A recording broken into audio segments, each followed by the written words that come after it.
We are live. We are live. We're going to talk about the nodal shifts in astrology that's coming up right now in, oops. Give me a second, matter of fact. I'm going to wait.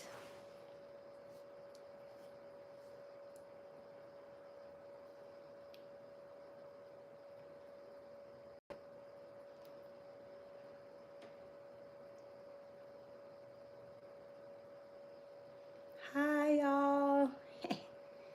I'm tweeting this out right now.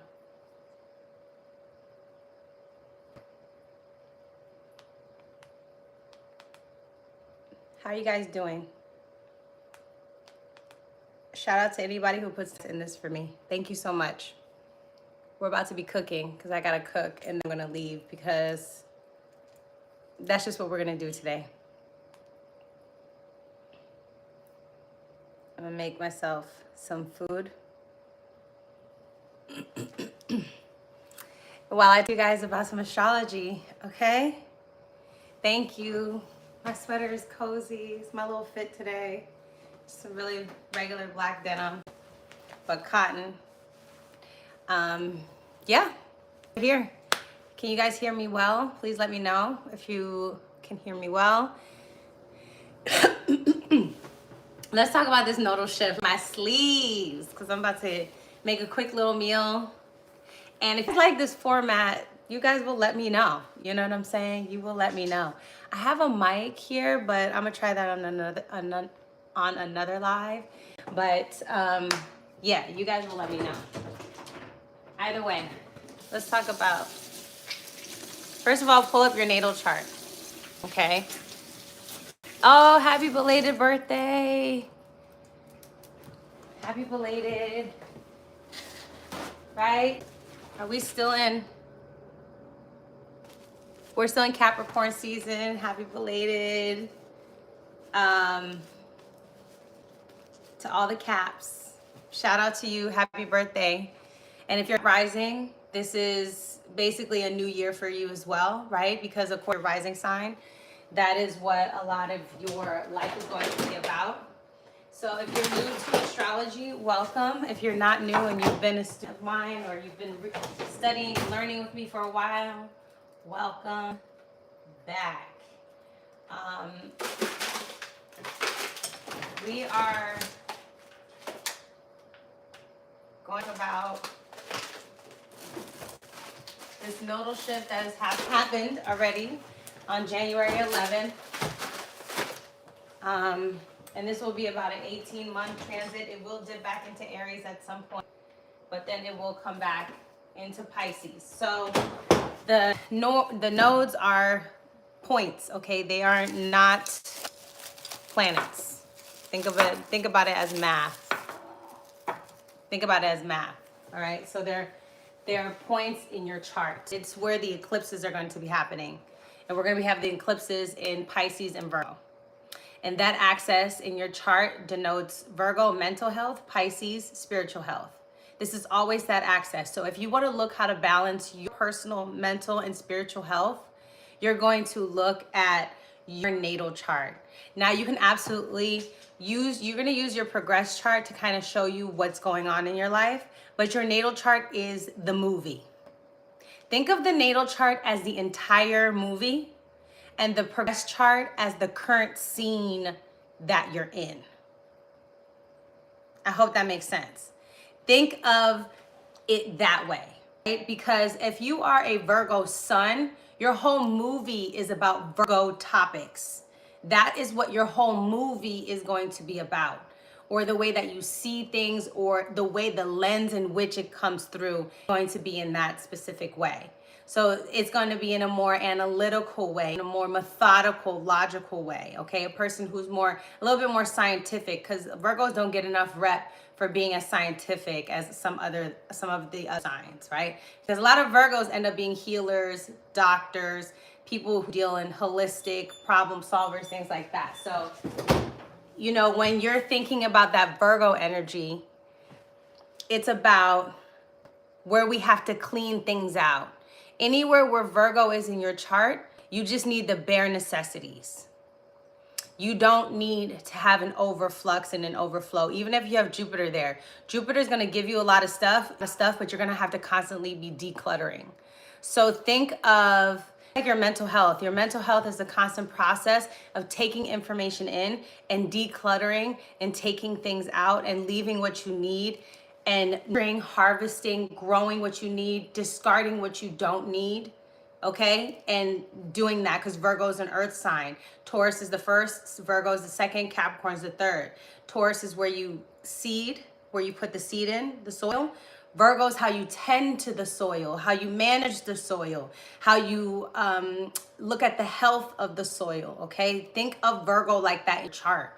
So when you do have Virgo energy, meaning you have sun, moon, rising, Venus, Mercury, or Mars, or, you know, any of those, you have Virgo qualities in your chart, okay? That is what you are. There's a purity concept to you. There's a need to let go of the bullshit with energy. Now, if you have a lot of planets in Virgo, you're going to be very, very, very, very laser focused and see and direct your life in that kind of way. So why you have to kind of look at your personal chart to see what the story is telling you. And Virgo in the South Node, because we're letting go of Virgo type traits, okay? We're going to talk. Matter of fact, let me continue talking about Virgo is a feminine energy. It's an introverted energy. It's about what's inside, okay? It rules the lower and the upper intestine in the body. And Virgos are going to get with me on this. These people cannot handle sometimes foods or perfumes. They can't handle certain drugs. They can't handle alcohol. These people, especially if you have a moon in Virgo, your stomach is attached to that. So if you use pills and all these other things to kind of cope with that churning of the emotions, think of it almost like a colonoscopy. Like a hydro, you know, if you've ever had your colon cleansed out. Colon is ruled by Scorpio, but you need that Virgo trait to take it out, right? This is why when Scorpio and Virgo come together, there's a purging and a detoxing effects with these people, okay? So Virgo energy is about, like I said, purification. So the essence takes what it needs, it takes what it doesn't, but it can also hold on to a lot of things. This is why on the dark side, Virgos can become neurotic, really controlling, okay? Oh, like they can become, the dark side of Virgo can become very, very mean sometimes, okay? With this energy, because it likes to hold on to things. It's still an earth sign. It's still an earth sign. So it likes to deal in the reality of things. However, the sister sign of Virgo is Pisces. And Pisces is all about the fantasy. It's all about where we make up stuff. And remember, they're sister signs, so it goes hand in hand, right?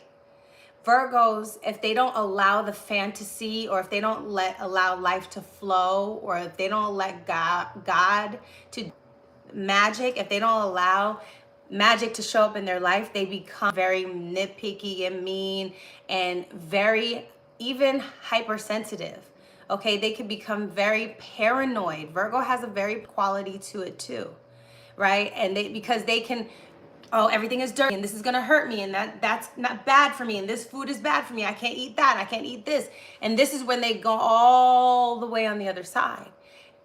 Why you need balancing aspects in your chart, right? It's very important to have balancing aspects. So if you have a lot of Virgo energy, it's good for you to have some people with Pisces energy around you, so you have the room to let go, right? We have to understand that our chart is a reflection of the environment that we grew up in.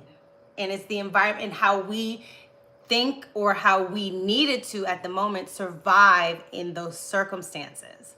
So this is also a really important part of just any part of astrology in general, but it's just an important part of knowing your chart. Saying, okay, this is what some of the elements that I'm coming up against. This is why Virgo as well can rule health, okay? And that's why you will see and cleanliness, hygiene.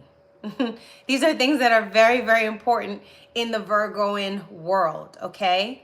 Remember, we talked about the purity concept. So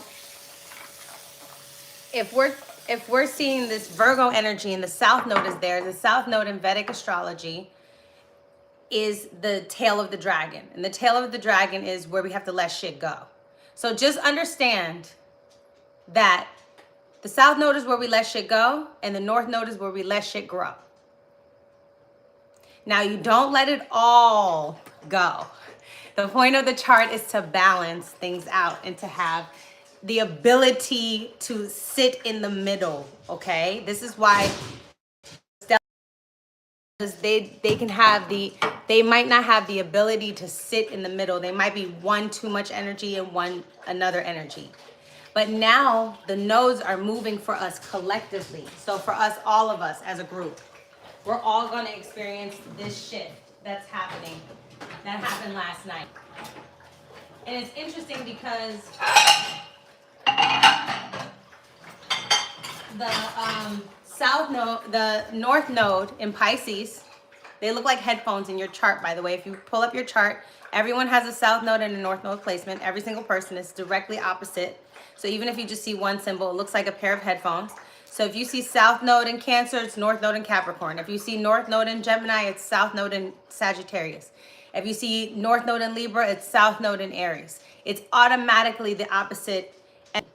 And the thing is with the South Node is you'll have fated events, meetings, dealings with these types. You have a South Node like Alyssa. She says she has a South Node in Cancer. Depending on the degree it's in, say it's at the 10th degree. I already know 10 Cancer season, anybody with a sun, moon, Venus, Mars, especially Mars, you can have a fated connection with that person. Now, depending on how that person's private is aspected, because everybody handles their planets differently. Some of us are better with moon than some other people. Some of us are better with Saturn than other people. Some of us are better with Mars than some people. Some of us are better at sun than some people. So you have to look at your individual chart, and this is why you get a reading from an astrologer, and have several astrologers. Don't just have one, because you want to get different perspectives on life. You don't need just one perspective. Astrologers, we have like an intuitive gift for different things, right? Some of us can see things differently. So you want to make sure you have like a dream team of different people, right? Don't just get stuck on one. Don't just rely on one. Because remember, even as your astrologer, the story that I'm weaving is of the story that I have to learn. So for instance, I have Taurus in my chart. A lot of my story is about learning security and value. Those are my storylines. And so if I'm coming to you and I'm your astrologer, a lot of it's going to be infused with value and the ability to Scorpio surrender, the ability to release control and to know what you can control and what you can't control, because Scorpio is all about those power dynamics, right? So a lot of and because I have a Taurus moon, a lot of my advice is going to come from wanting you to be at peace and wanting you to have just a really peaceful life. You know what I'm saying? Because I believe everyone should have a person who is, you know what I'm saying, like who helps you with your health. Some people help you with your finances. Some people help you with your spirituality, whatever the case may be. All right. So with these signs, you're going to want to look in your chart and see where you're releasing things and where you're letting things come in, okay, in your thing. I want you to see where it is in your chart and what's going on. Now, let me tell you straight off the bat, if you have earth or water signs, you're going to have an easier time with this than some of the other signs, most likely, if your chart is well aspected, okay? Because Pisces is going to trine Cancer and Scorpio. So it's going to create an ease, a flow, and an acceptance. Okay. Oh, no, can you guys hear me? I hope you guys can hear me. Let me see. Let me turn my Wi-Fi off. I wish sometimes you could have music on this thing, because that would be like super, super fly. I'll be having some lo-fi on right now. Some Afro beats. I'm just wiping down my cutting board. Okay, great. It's just a little choppy. Hopefully it's a little bit better now because I turned my Wi-Fi off. So maybe it was that.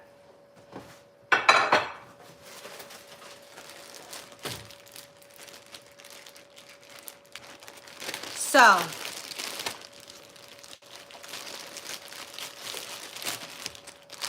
you're going to want to look in your chart. People with Cancer placements, Scorpio placements, and Pisces placements are going to probably have an easier time with this. A more accepting time, or things are just going to keep flowing. Hold on, sidebar.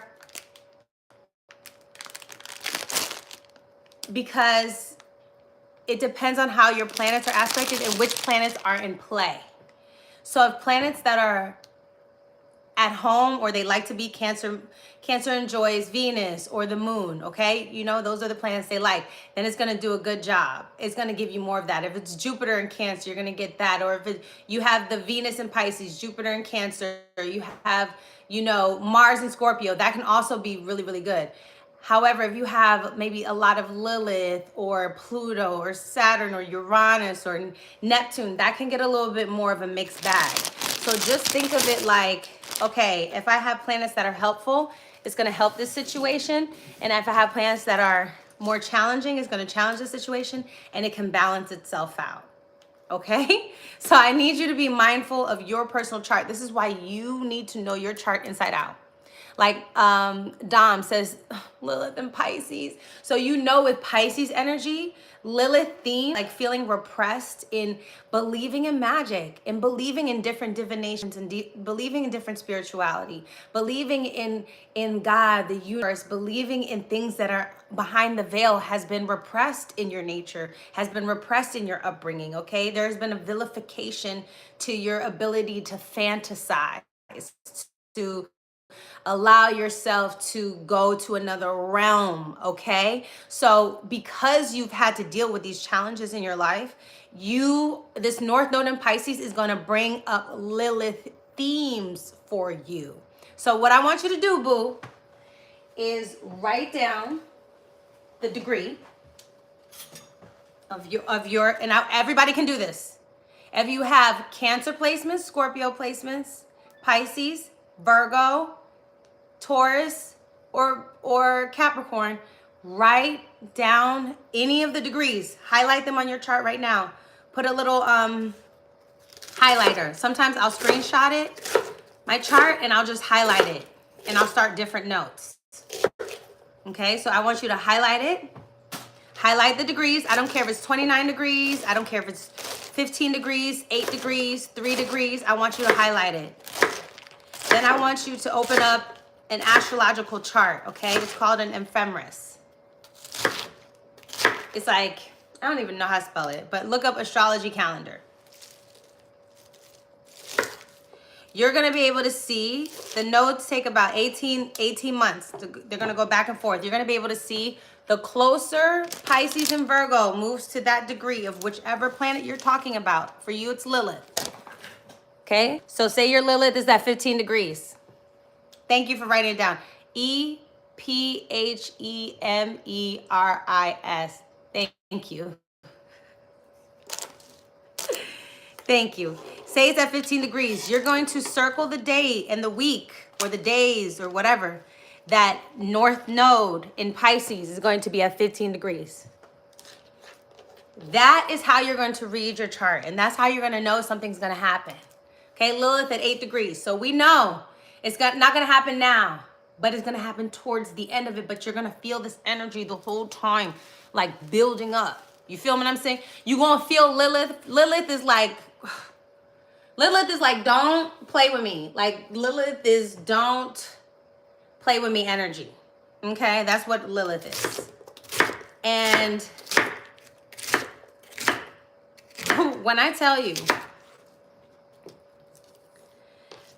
you're going to feel it happening now. You might get vilified. Okay, for your beliefs or your spirituality right now. Okay? But when it comes to 8 degrees, that's the day. But guess what? It's North Node. So North Node means it's going to open up the dragon's head, right? In Vedic astrology, the South Node is the tail. The North Node is the head. And when you have a big head, the dragon's head, he's just going to eat, eat, eat, eat. So Lilith is going to be eating up Pisces energy. All right? Now with Mars Cancer being retrograde, the last time Mars was in Cancer and the last time Mars was retrograde in Cancer are the times that we have to look back to our life on that same calendar. And that's how we're going to be able to know what was going on in our life at that time. Okay, even when Saturn was transiting that place. Right? Mars in Cancer, everybody right now is going down memory lane for something. Because Mars is action, but retrograde is inaction, and Cancer is nostalgia. So that's why it's just like a lot of nostalgic feelings right now. And that's why a lot of people feel slower, lethargic, tired, moody, irritable, sensitive. You know what I'm saying? All that kind of stuff. Those are the feelings that are coming up right now. I'm gonna do a Lilith video. This year is the year because guess what? The North Node is transiting my 9th house. So you guys know it's my year to South Node transit my 3rd house. Is my year to talk, write, speech, teach, all that good stuff. So I'm gonna be outside with more information this year. So, okay, that's why until February 24th, guys, Mars is in Cancer. Chill out. Chill. It's autopilot mode right now. It's autopilot mode. And don't do anything that makes you feel unsafe. This is not the time to challenge yourself. It's not the time to be brave. Okay? Yes, definitely another astrology classes here. This is not the time to be brave right now. It's not. Because everybody's too emotional. And isn't it interesting that Mars is going to go direct, you know, right before, during Pisces season. So it's like, we don't want to jumble things up. Just be chill right now. Just chill. It's cleaning mode. It's decluttering mode. Like if Mars is, let's go over it real quick. Mars retrograde, okay? If you're a Cancer rising, it's in your 1st house. You're probably going to go back to your old workout routine. You're probably going to get another work opportunity that came in, and you'll probably reconnect with old friends, things like that. That's probably what's happening in your life.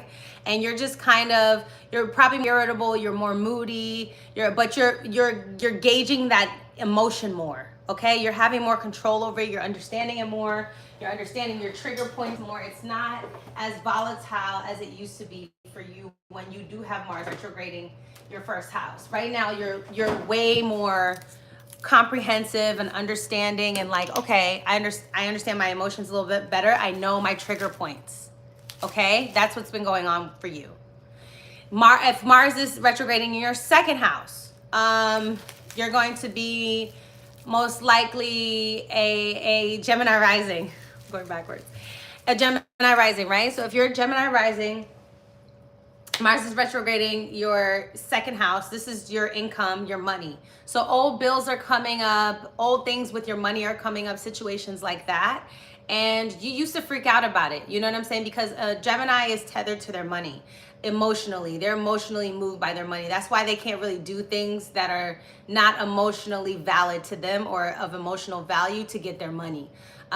They have to have some emotional connection to the way they make money. But with Mars retrograding here, a past bill has come up, and the bill is most likely coming from, you know, maybe you wanted to take a vacation, maybe you're coming back from somewhere. That could be that coming up, or if it could be doing with a lot of things because it's 9th house issues. It could be dealing with legal matters, foreign travel, or furthering your education. Okay, so that's what's going on. But with that in the 9th house, because your Aries rules your 9th house. That's how I'm reading the chart, guys. Aries is the ruler of your 9th house, is the Gemini rising, right? Am I right? Hold on. Let me make sure I'm going right.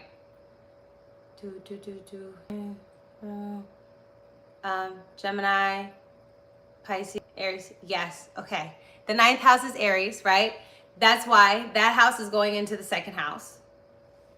See what I'm saying? The ninth house is going into the second house. And from there, you're going to be thinking about, you know, your belief system again, how you spend your money, like how your money and your values connect. Do you see what I'm saying? Oh shit, I lied. Thank you so much. Thank you so much. Aries rules the ninth house, so scrap everything I said. Gemini rising. This is why I hate going backwards, because I fucking it up in my head. If Gemini rising, Cancer rules the second house, Sag rules the whatchamacallit, the seventh house for Gemini rising. Scorpio rules the eighth. No, excuse me. Sag rules the seventh. Capricorn rules the eighth. Aquarius rules the ninth. Pisces rules the 10th. And yes, 11th house, Aries. Excuse me. Thank you very much. 11th house, Aries. It moves forward. Now we got it. So, Gemini, you have been thinking about how your values connect to your friendships, okay? How your values connect to your friendships and your hopes and dreams, like how much money you've been spending on your desires and the things that you want to do in the future, right? Definitely a past bill has come up, still stand by that, but it has to do more with group associations and things like that. Sometimes depending on, like, especially if you have Venus in a very giving sign like Pisces or Venus with Jupiter, maybe you spend a lot of money on your friends. That's where you kind of take the lead in your friend group as well. You've been kind of repurposing that and thinking like, how does that show up, right? Because Mars is right in the second house. Do you and the people that you're around, do you guys share the same values? That's what you're thinking about right now, right? That's what you want to know. And be better to apply as progressive natal? It depends. It depends. It depends. Like I said in the beginning of this, think of the natal as the movie and the progress as the scene that you're in right now. Okay, so your progress chart, right? Your moon tells you how you're feeling today, but your natal moon is how you're gonna handle the shit. Usually, just think about it like that. Just be like, it's your default. Your natal is your default. Your progress is like the things you're learning to integrate into how you are or who you are or where you're going. Think about it like that. Think about it like, yeah, think about it that way. But for Gemini rising with Aries ruling the 11th, okay, you're rethinking those things, and you're also rethinking the sixth house matters, right? Because as Scorpio rules your sixth house as a Gemini rising, that also is a Martian ruled house. And so even health matters are coming up for Geminis, right? A lot of that. And it could be sex and health specifically. Friends, sex, health, money, and values. And where you're going in the future and how those things add up for you. Those are the things that you're probably thinking about as a Gemini rising. Now, as a Taurus rising with Aries in the 12th house and Scorpio ruling your 7th house, you're going to be rethinking, and Cancer's in your 3rd, right? You're going to literally, your daily routine is probably changing. Again, there's probably something that you did in the past that worked really well for you when it comes to your spiritual practice and when it came to how you handle your one-on-one relationships with people and how you show up in those relationships and how you have power dynamics even in your communication style to when you speak to these people. And if you have earth and water placements, you're really getting a better grasp on this, right? And if you have fire placements and earth placements, this could be a little bit more challenging for you, right? Especially if you have Mercury there, Moon there, Mars, one of those kind of personal planets of yours. That could be a little bit more challenging because, you know, fire just wants to get it all out, and earth is based on receipts, but we're dealing in water signs right now, and water sign is not about rationality, it's about how you feel. And especially in Cancer, it's about what makes you safe, all right? And when you're looking at, you know, when you're looking at where your life is, right? And remember, think of the natal chart as where the scene is happening today. Okay, think of your natal chart as like how the movie is going to be, the scenes, the locations. But think of your progress chart as the map that you have that keeps updating and changing. Like literally your GPS keeps updating and says in 2 miles we'll be down here, in 3 miles we'll be here. Think about your progress map chart like that. So if you're a Taurus rising, but you progress into Gemini, some of the Gemini stuff could apply to how you want to integrate some of those qualities, but your Taurus rising reading is going to be how it plays out in your life currently. Okay, how it's going to integrate with the natal chart, because remember the progress signs, they just move the progress chart moves degrees per year. Each sign has different degrees that it moves in. But now as a Taurus rising, you're going to be rethinking, your rest routine, your sleep routine, right? You could be more restless right now. You could be having dreams. This is a good time to go back to dream journaling, or however you kind of handled your emotional and dream life, like how those things came in together.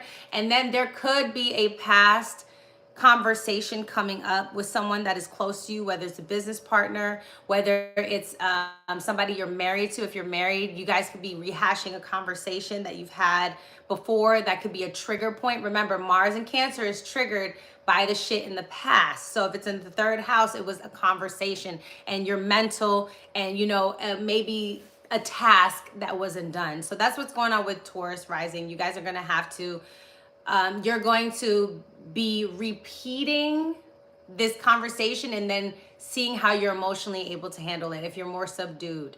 Because Mars retrograde, depending on how it's aspected, could be subdued until it blows up.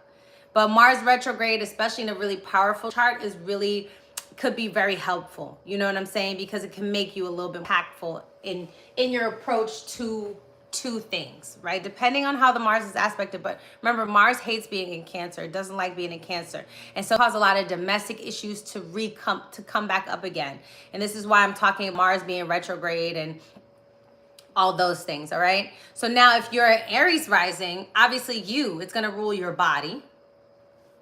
It's literally your Mars, and it rules your 8th house of other people's resources and finances. So it's interesting. This one could be interesting because Cancer's in your 4th house. And so I feel like a lot of Aries risings have been feeling used in their relationships, used for their resources, been depleted in their family dynamics, because now the 4th house is squaring the 1st house. So there's a lot of severing that Aries has to do in this lifetime from their family, even if it's the way they speak to their family, the way they emotionally connect to their family. There has to be some type of severing happening. And so when you have Aries rising, okay, and it's you, Mars is you might be back at home or find yourself back in the house in this family dynamic, talking to your mom again, or talking to that mother figure, right? Or the Mars could represent spicy, and in Cancer is the home, right? So there could be a spicy situation because it's double in that energy. It could be really, really prickly. And the 8th house is a triggering house already. So you have a lot of triggering energy. And the Mars in the 1st house, you as an Aries rising, you have to temper yourself. This is really a challenge for Aries risings, right? Because people are going to try to get under your skin. They're going to bring up old shit. They're going to bring up things that are very triggering and traumatic.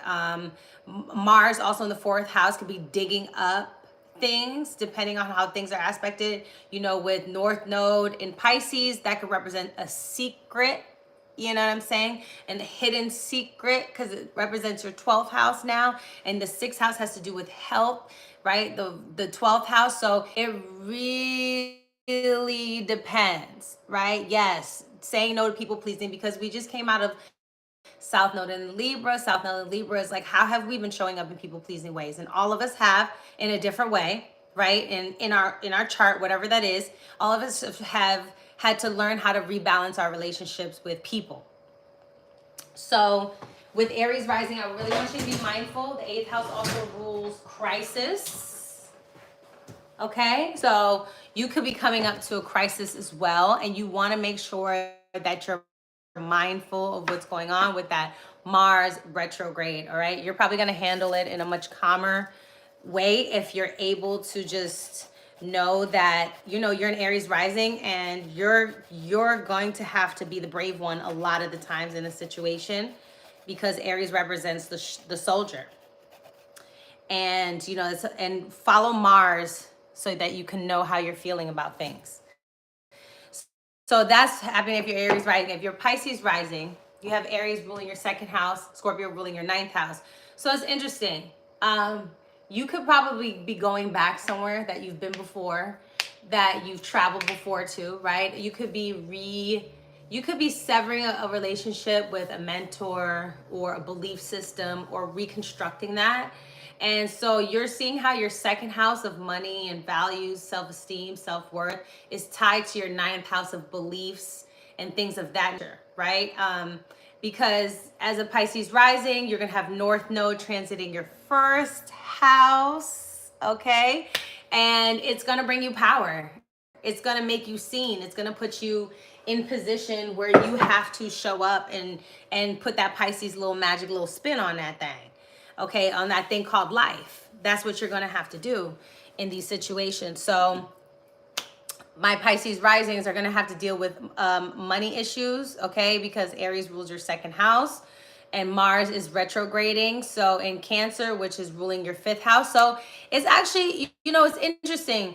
If you have children, this is going to be an interesting transit for you. There might be a reapproach to how you child rear, okay? To how you talk to your child, how you show up for your child, how you save your child. That's also or protect your child. That's also very Martian, is protection, and how you stand up for your child. There's going to be that, because fifth house for you is Cancer ruled, and that's where you're coming back. But now if you're single, a past love relationship could be coming back, and it can be tumultuous. Because, you know, for you, it's the ninth house. The ninth house rules legal matters. It rules foreign, long journeys and long distances. It rules churches, beliefs, and judges, lawyers, things of that nature. So, you know, if you have a tumultuous relationship with like parenting or your children, there could be that coming back up, like having to go back to court, okay? Something that could be something of that nature, but you have to look at the rest of the aspects. But remember, I said the North Node is transiting your first house, so the power will be coming to you, okay? Yes, definitely. I would read this comment. This is a perfect comment for Christina. One aspect that's highlighted with this nodal shift is health. And your health, guys. Keep your vitamins, supplements, and exercise. Move your body. I absolutely love that. And that's 1000% true when we're going to be going through this nodal shift reading as well. Right now, I'm still going through Mars retrograding until February 24th. 2025, because it's really, really important. So what you're going to be redoing is the Aries and the Scorpio houses, and they're going to be redone in a Cancerian way, which is done through an intuitive way, which could be done through family, which can be done in private, you know, which could be done through the gut, things of that nature. So this is Cancer, right? So with Pisces, now if you don't have children, Pisces rising, you could be picking up a hobby again that you put down a long time ago, and you're doing that again, because maybe you stopped believing that you could have happiness and joy, and you're being emotionally challenged for that now, you know, especially with North Node transiting your first house and South Node transiting your seventh. You're going to be releasing a lot of partnerships that are controlling, and this just make you very stressed, for the lack of a better word, okay? So, yeah, let's move on. I am an actor. I am an actor, yes. I have a TV show, and I have some movies and stuff. You could Google me, Novi Brown, and then check out my things. I did some thriller movies, a Christmas movie. I went to Africa last year, did a Christmas movie out there.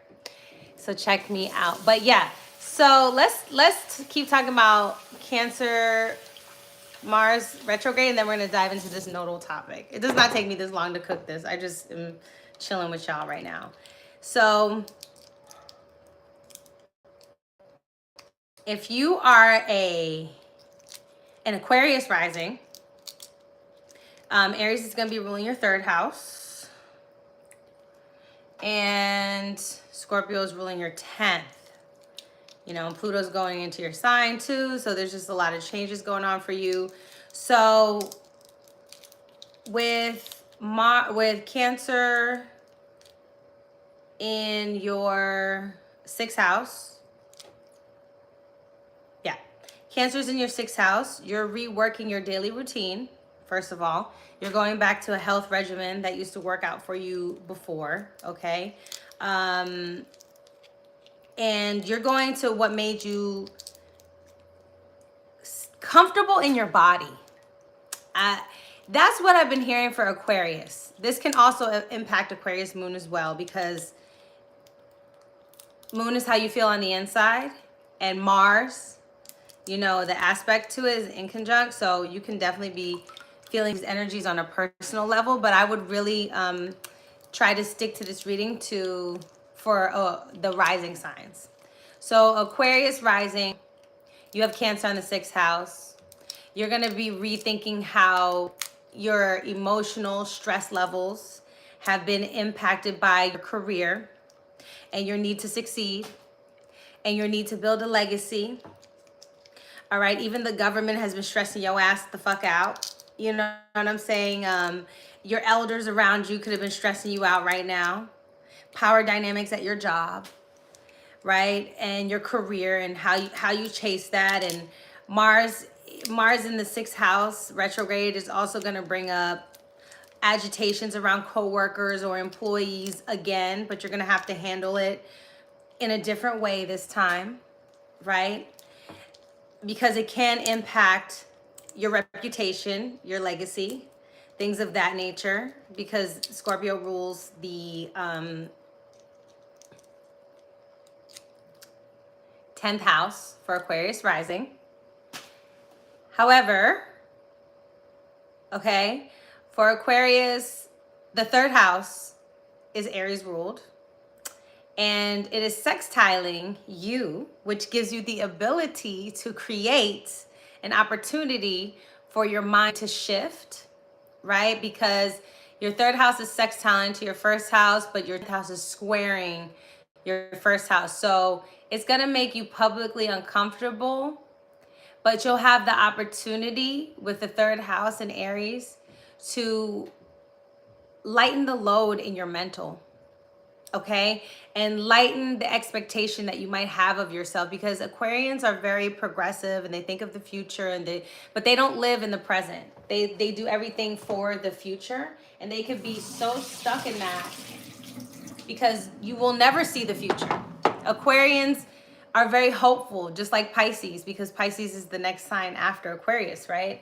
And so they could be very altruistic. They could be very, I want to do this for my kids, but you don't know what your kids' world is going to look like and what their values are going to be, and, you know, all those other things. So they can miss out on the now. And with that Aries in the 3rd house, with Mars retrograding that 3rd house, your 3rd house is also very much part of your daily routines. And you have the opportunity here, because it creates a sextile. So you have a really beautiful opportunity to probably write something, to journal, to speak, to do something that is Aries 3rd house that builds up your identity for yourself, you know, because Aquarius has a very social identity. They're very much identified with groups and people around them, and, you know, they can feel selfish sometimes for not agreeing with other people. But with Mars retrograding in that 6th house, and you have Cancer in the 6th house, and there is something to be said for an Aquarius rising with Cancer in the 6th house. You have to be true to what makes you comfortable as well. You know, Cancer is it moves every 2.5 days. It's a very quick planet, and Aquarius can be very stable and stern, and, you know what I'm saying? They could be very forthright. They could be, this is how I'm going to be from 5 to 50, you know, but Cancer in your 6th house is like, bruh, go with the flow, change with the days. You can change your mind, and change is part of progression. Changing your mind and being open and malleable and being a little bit, loose, and allowing the information, the emotional information as well, and to allow the family culture to also inform you on where the social culture is moving, because first we have to move in small groups for us to move in big groups, right? And so there has to be a nurturing of that too. And with Mars is retrograding in that 6th house, there could be a coming back around to when it comes to your daily routine, like how you show up for yourself emotionally, how you defend yourself, and how you protect yourself emotionally in the everyday battle. Because Aquarians can feel very much like they're going to war a lot. You know what I'm saying? Every day when they step out the house. Because it can feel that way. People can treat them in ways that are very Aquarian in nature. It's true. But sometimes, y'all be shooting yourself in the foot and making yourselves doing way more than y'all need to do.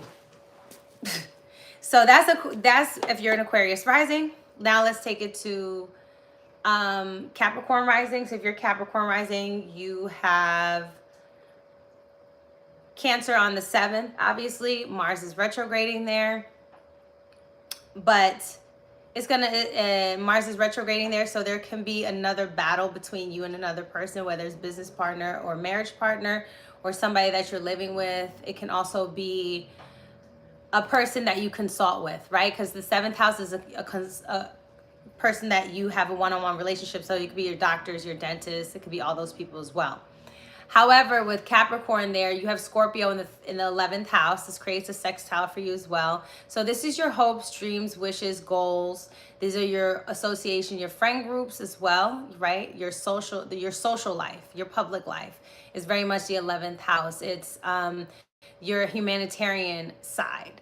And with that house being reworked, okay, it's really a social situation for you, because you have the 11th house involved, you have the 7th house involved, and then you have the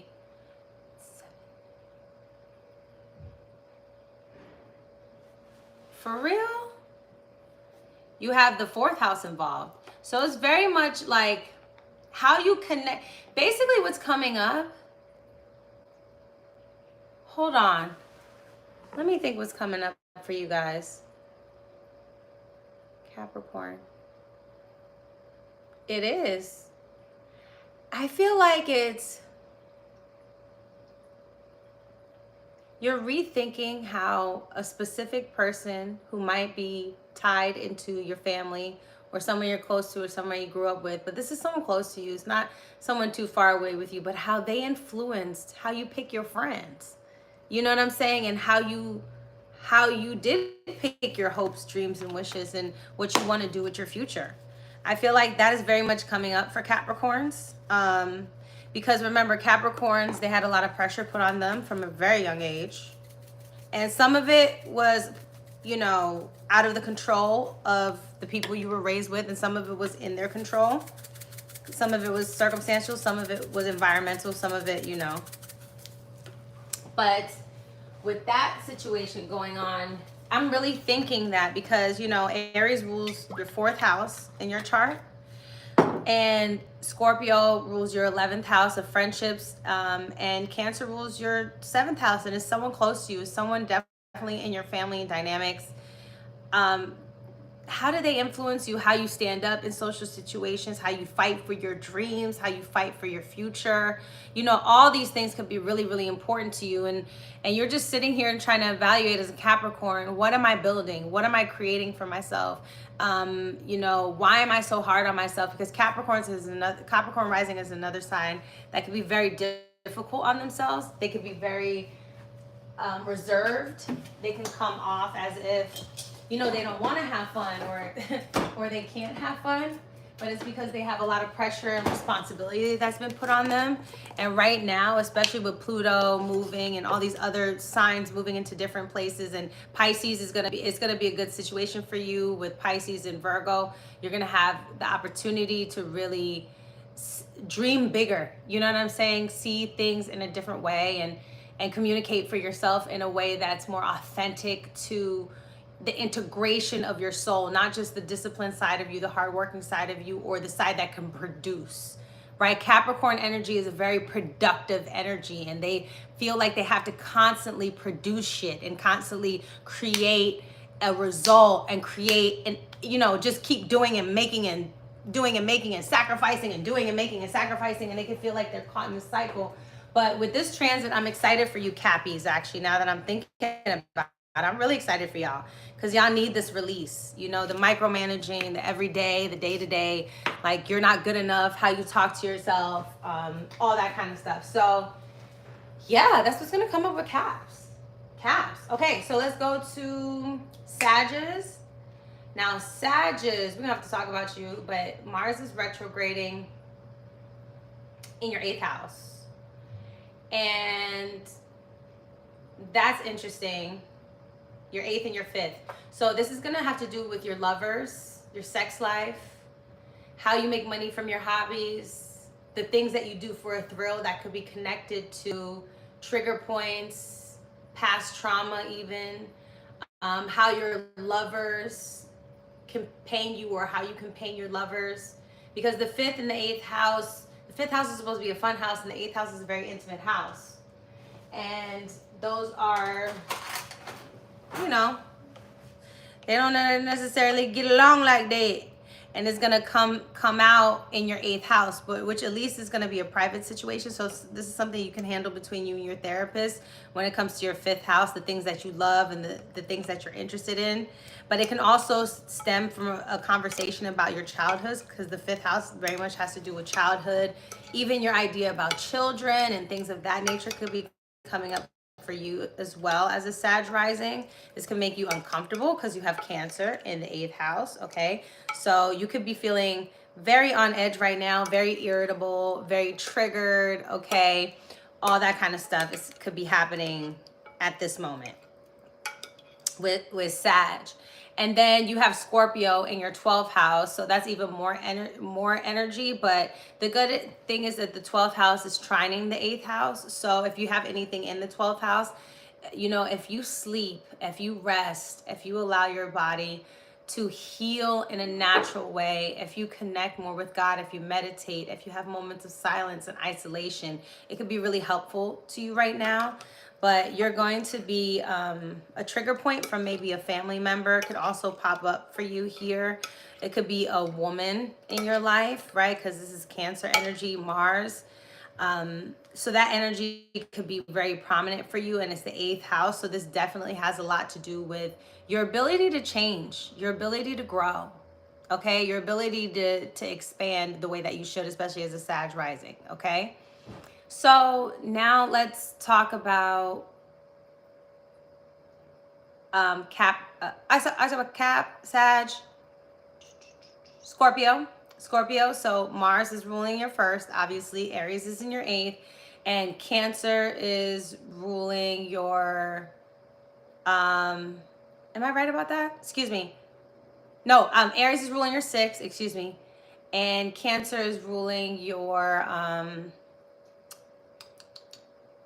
Taurus, 9th.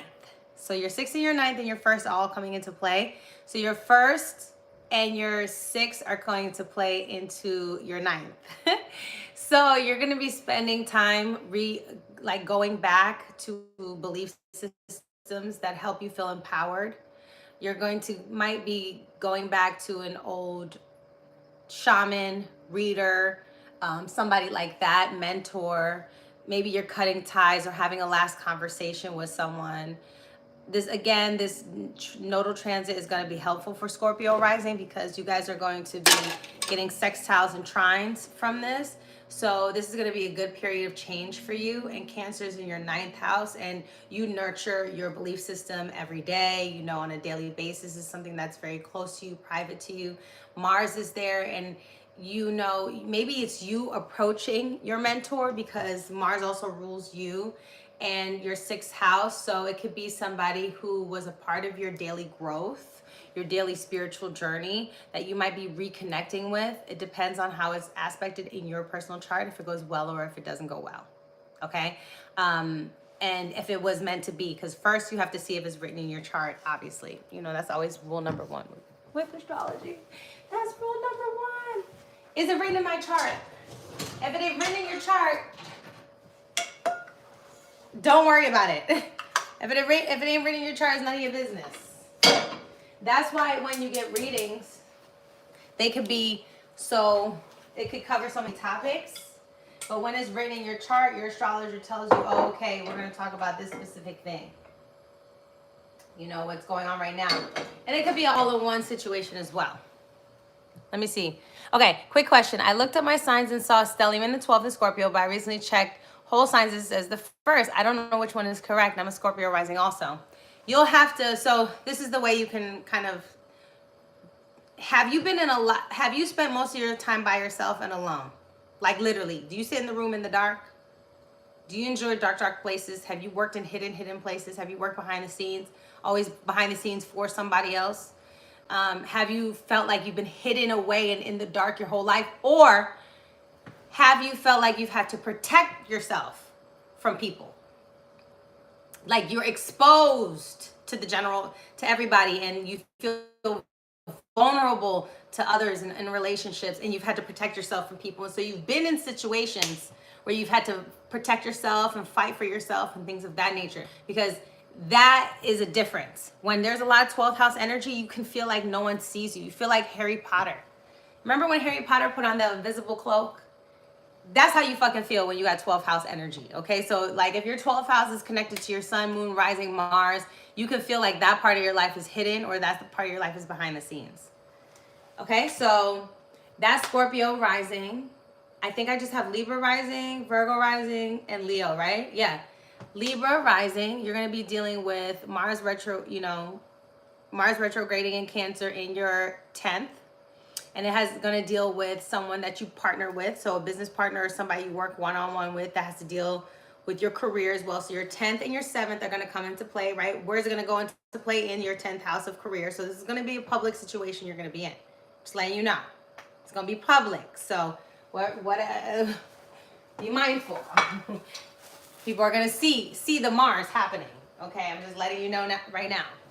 Don't say I didn't warn you and I didn't tell you. But Mars is on your 10th. Oh, here it goes. So Mars is in your 10th house, and it's going to have to deal with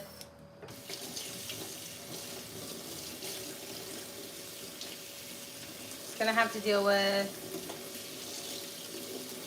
7th house and your 11th house, your 7th house and your 7th house and your 2nd house. Yeah. The Scorpio rules your 2nd.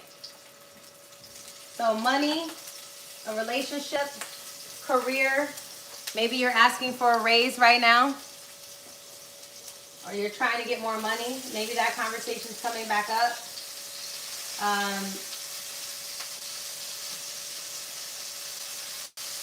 Okay, or maybe you're also asking yourself,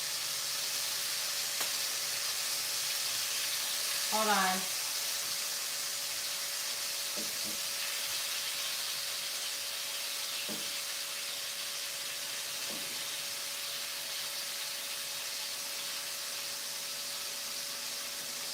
Your 2nd house has to do with your personal values. And your 7th house has to do with your relationship. So you're going to be dealing with that as well. And it's in 10th house. So it's like how your money is tied to your relationships, even your reputation and things like that, and the people that you're next to. You could be thinking about how your relationships are impacting your ability to earn more, your ability to get recognized the way that you want to get recognized. You might feel like you've had to defend yourself in a workplace situation with this going on. Okay? Because that's a lot. That's a lot. And Libra risings have been going through it anyway. Because you had South Node transiting your 1st house anyway. So y'all been going through it. You've had a loss of identity, right? You've had to change something about your personality in the last 18 months, or something about you has changed. A Libra quality about you has changed. And so now with this, with Cancer, Mars in the, you know, Mars is up here in the 10th house, and you're just like, what the hell? You could feel like you're stagnant in your career. You could feel like there's a stop start, okay, with the situation happening, because Cancer's up here in your 10th house and retrograde is stagnant. It's immovable. It's not doing anything. And I don't want you to drive yourself crazy. All right? Don't drive yourself crazy, because right now is like a little downtime. And what you're going to have to do is, you know, hopefully with North Node in the 7th house, you've been attracting good relationships and people who've been really helpful to your journey and your identity. So this might be a time where you might need some help, you know, and lean into that a little bit more, because of, that's also Pisces. Pisces is putting your pride down and putting your ego to the side. You know what I'm saying? And because you have Pisces ruling the 6th house, you have North Node in the 6th house transiting, you're going to have to ask for help, Libra rising. You're in a situation right now where you cannot manage everything. You don't have all the answers. You know, something in your day-to-day, like your habits and your daily habits, has to change anyway. So it's the time to really allow yourself to just have some downtime right now, some much needed rest from hustling in the career zone. You need to chill. This is a chill season. Your career is not going to go the way that you want it to go, you know. When you have Mars retrograding up here and you have the 7th house, this has to do with the relationship, because you can have combative relationships with people as a Libra rising, or a very competitive relationship. And then Scorpio is also about control. It has to do with money. And if you're not willing to quote unquote pay the price in this relationship, your career is going to not do what you want it to do, and you're going to get frustrated and angry, and it's going to show out. You know what I'm saying? So I want you to chill out and let your career do what it does, because North Node in Pisces, you're going to have to get some help. You're going to have to humble yourself in some way, shape, or form during this transit. So now you have Mars retrograding for Virgo rising. Cancer ruling the 11th house. So your 11th house, Mars is retrograding there. Aries is ruling your 11th. Aries is ruling your 8th. And Scorpio is ruling your 3rd. So you have 2 social houses and a private house. So you could be working with friends in private on something for your hopes, wishes, and dreams. You could be having this come around again. So this happened before, but it's probably coming around again. Those same people are showing up, and you're working on something behind the scenes. That could very much be going down.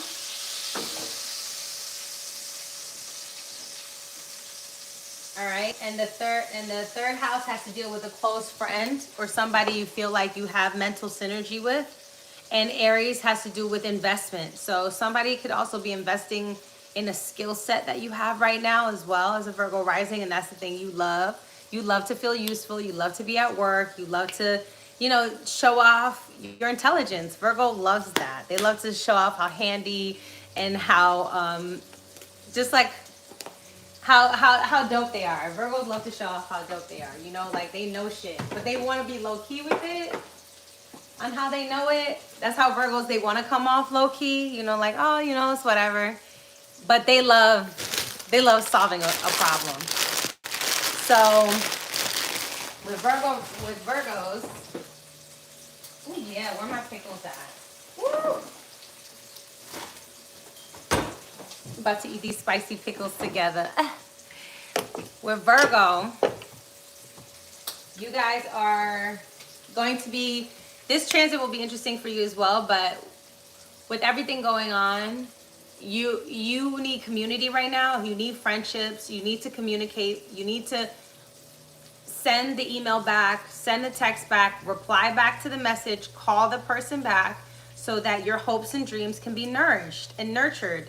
The trick is with Virgo is a very isolated sign as well. And they don't like to mess with many people, Virgo rising. They don't like to be around a lot of people. That's not their thing. They can be in groups if they want to have fun, but that's it. They don't need everybody's advice. You know, they only value their close family and friends' advice, especially when it comes to their hopes and dreams and their wishes and what they're trying to do in the future with their life. So with Virgo, you have to really lean into your community right now, because Mars in Cancer is making you realize Mars in Cancer is making you realize that, especially in Aries, with Aries in the 8th house, you're not very vulnerable with groups of people. You're not vulnerable in group settings. And how is that going to help you get to your future? You can't get to your future if you're not able to be vulnerable, right? And you have to change that kind of aspect about you. And it's a little bit easier for you this time around, okay? And if you haven't tackled this, then a secret between you and a friend, or in a friend group, a secret could be coming back around, all right, and showing itself again. Something that a trigger point, because remember, Mars is being triggered, but because you're a Virgo rising, there's a sextile, there's an opportunity for you to be a leader, for you to practice discernment, and for you to have the ability to take the facts for what they are and allow people the space to be whoever they want to be in the moment, right? And not hold them too much to it. All right? So, yeah, you said I'm a Virgo rising with Leo sun, and I feel like I'm isolated in some aspects. I want to be social. Yeah. There's a tempering of your ego with that. It's like, you want to be seen, you shine probably best at nighttime. You know, if you're a Virgo rising with Leo placements, you shine best at night. You're a night owl. Ooh. I can eat now. I gotta clean out my whole fridge. I'm not worried about that today. Hold on, I'm gonna make my plate. Now, thank you anybody again who puts timestamps. I appreciate you. Oh, yeah, I'm gonna pack my plate up.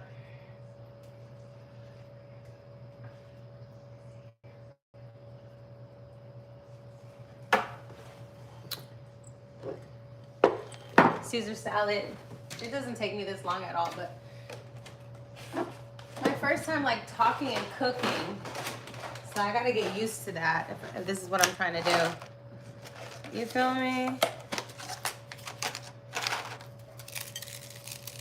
I got some crisps that I'm putting on here. Some crisp stuff and some jalapenos.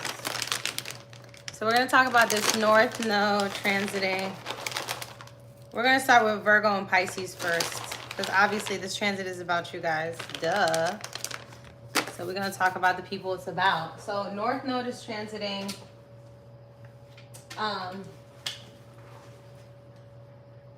North Node is going to be transiting Pisces. That means more of this energy is going to be coming into our reality. And everybody's going to feel more Piscean. And remember, Pisces rules a lot of things. The fantasy world. It rules our ability to integrate. 1, 2, 3, 4, 5, 6. Our ability to integrate, to forgive, to be compassionate. To see the bigger plan. That's all Pisces stuff. Pisces is boundless. It represents the seas and the oceans, right? And that's like endless. We don't know really what's at the bottom of the sea. We don't know what's at the bottom of the ocean. We have no clue for real. Oh shit. Not me dropping a shrimp. Ugh. And so that's what's going to happen with this Pisces energy. We're going to have more of that. But Pisces is also endings. It's endings. Aries is new beginnings. Pisces is ending. So that's also going to happen as well. And if you have any planets in Pisces and it's a North Node, an ending could come. Or, you know, but you're going to accept it. You're going to allow it to come in. Now, if it was a South Node, it would be more self-undoing, where something maybe that happens that you did undoes a certain situation, right? But this has to do more with allowing things to just let it go and let it flow. So wherever Pisces is, you let it go and let it flow. And wherever Virgo is, you're gonna release the need to control it. Okay. Spicy and sweet.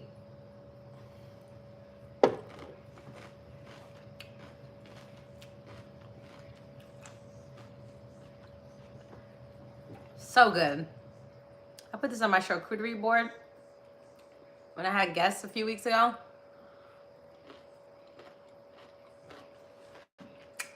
Here's my salad. All right, so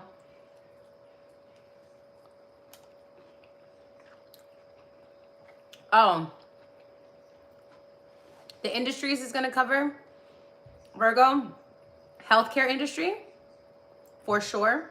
The educational industry, for sure. Technical industry. The fashion industry, for sure.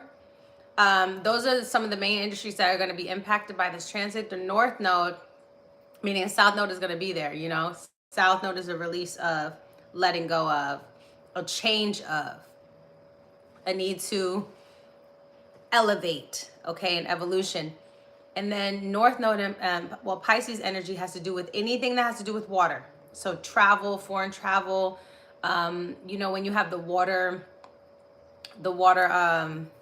jet skis, water activities when you're away. So anything that has to do with water, international trade, import, export is more Sagittarius and Gemini, but Pisces is very much international, like shipping things across seas.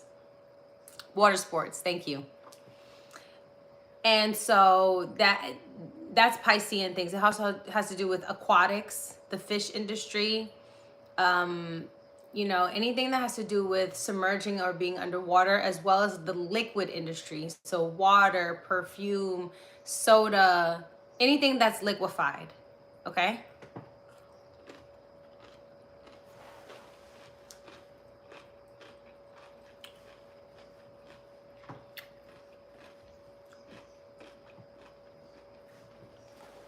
Gas too, the gas industry.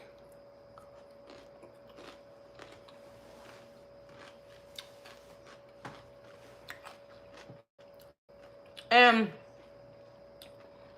Virgo is mental health, Pisces is spiritual health, but Pisces also rules all places in isolation. So this is why hospitals, that's why I said the healthcare industry, pills, all that, gas and pills, pharmaceuticals, as well as psychedelics. Watch out for those. Now, the people who are going to have most likely a better time with this, I said, are water and earth placements. So Cancer, Scorpio, and Capricorn, Taurus, specifically. Most Pisces are going to have a good time, but if you guys don't have boundaries and know when to say no, you're not going to have, the results are going to feel good for now, but there can be too much of a good thing.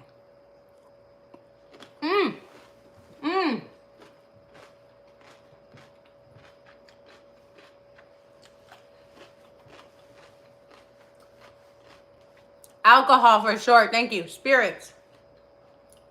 Girl, drugs, alcohol is all Pisces.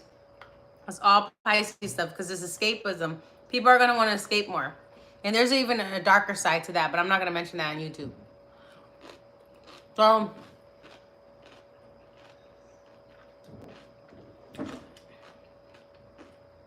Pisces is also imprisonment. Okay? Because remember, Pisces is a separation from worldly things. So if you have Pisces placements, that part of you has to be separated from material world. Often. Okay? So,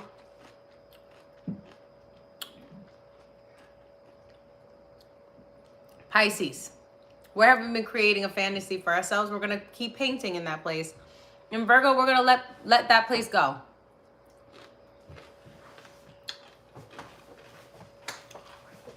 So, Virgo rising, you're on the chopping block, honey. Virgo rising. You, my dear, are ruled by Mercury, right? and you have South Node transit in your first house, so your Mercury houses, meaning you and your Gemini house, are going to be impacted, and there's going to be a releasing of mercurial energy in those houses. For you, it's most likely the 10th house, which is your career, your status, your public recognition, your relationship with the government and the outer world, even your relationship with the outermost parental figure in your family. It used to be the father, but we are no longer in those roles where the 4th house is the mother, the 10th house is the father, and blah, blah, blah. But the 10th house has a lot to do with who you want to be in the world, and those are the type of placements and people you look up to. So as a Virgo rising, you look up to Gemini placements, okay?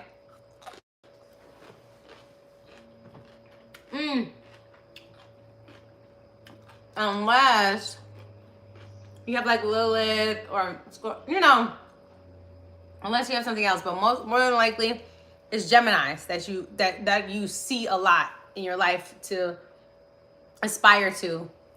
But that's going to change, and so therefore you're going to change, because your aspirations are going to change, meaning your 10th house, and your first house, meaning you're going to change.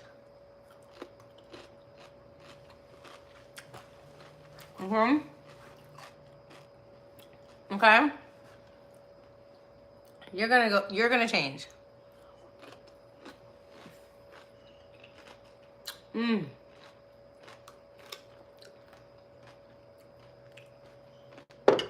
These pickles are so good, right? So you're like, yes, I have mad Gemini friends with amazing businesses that I support and love. Yep. So what's going to happen is, with South Node in your first house, transiting your first house, there's going to be a loss of energy. So you need to be really careful how you manage your time. You're going to feel tired a lot.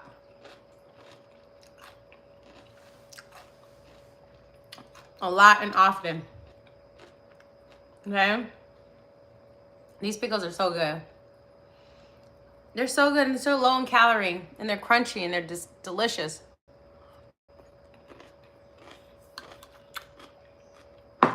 Right?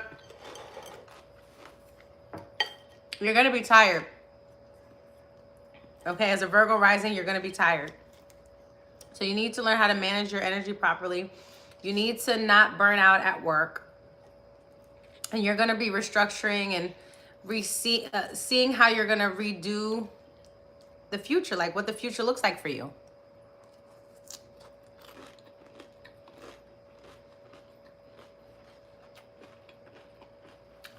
Trust me, it's good, because Virgo risings can be very neurotic, and they want to present themselves a very specific way, because remember, they're next to Libra.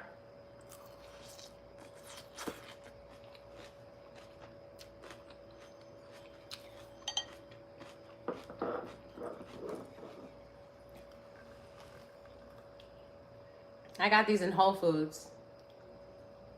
Sweet and spicy. Famous Dave sweet and spicy pickles. Because they're not that spicy. But I like spicy. But when you eat the spicy ones and you eat them for a long time, your lips be on fire.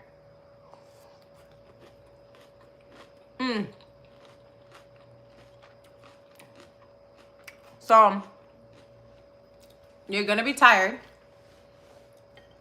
because North Node is in the 7th house. You're going to be giving a lot to your relationships. You're going to be giving a lot to partnership. This is a great time for you to meet people, to be social. You're going to be more in a public sphere as well. North Node transit in your first house can absolutely put you in touch with somebody who's well-known or well-respected, or who's had similar challenges to you in their career as well.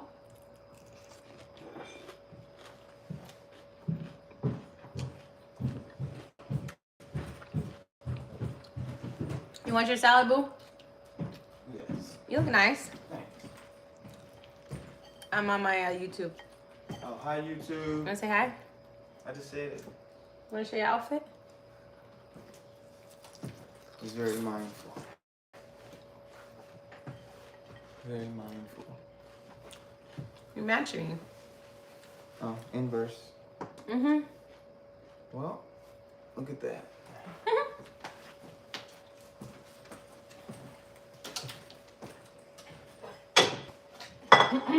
So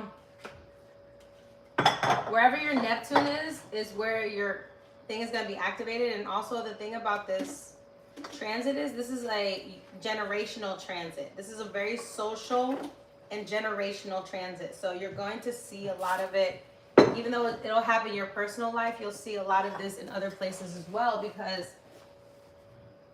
Neptune has to deal with everyone, right? And Neptune hasn't been in Pisces in a really long time. North Node hasn't been in Pisces in a long time. It takes 18 years. I'm still waiting on mine. I'm about to walk the dog. Okay. It takes 18 years for the nodes to go around in the zodiac. So imagine how long it takes for, you know what I'm saying, for this to come back up. So the thing is, with Virgo rising, Aquarius is your 6th house, and you're going to be having more power coming to your 6th house anyway when it comes to your daily routine. You're going to be more obsessed with that because Pluto causes obsession, right? But I don't want you to get too obsessed, because you could work out too much, do too much, be too strict on your diet, put too much on yourself daily and be too obsessed with accomplishing a lot in a day that you burn out. So this is the thing with South Node in the 1st house, that you can really burn out because you're showing up a lot for other people, okay? Because North Node is in the 7th house. So again, you're gonna have to eat properly, sleep properly. Sleep is a big thing for you as well. Rest properly. And you could have challenges in your career this year, or your career could be very, you're gonna have to restructure and reorganize your career this year.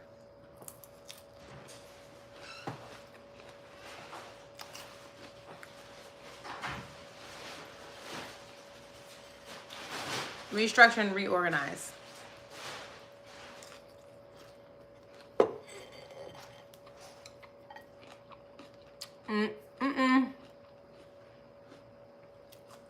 The drill is not dropping, okay? The veil is heightening.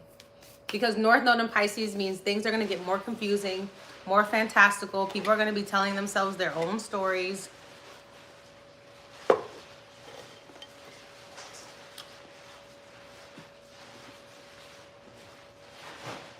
But I think this is just a reflection because Neptune is going to be entering Pisces in 2025. So Neptune and the North Node are together. You know what I'm saying? And that's crazy. Neptune and the North Node.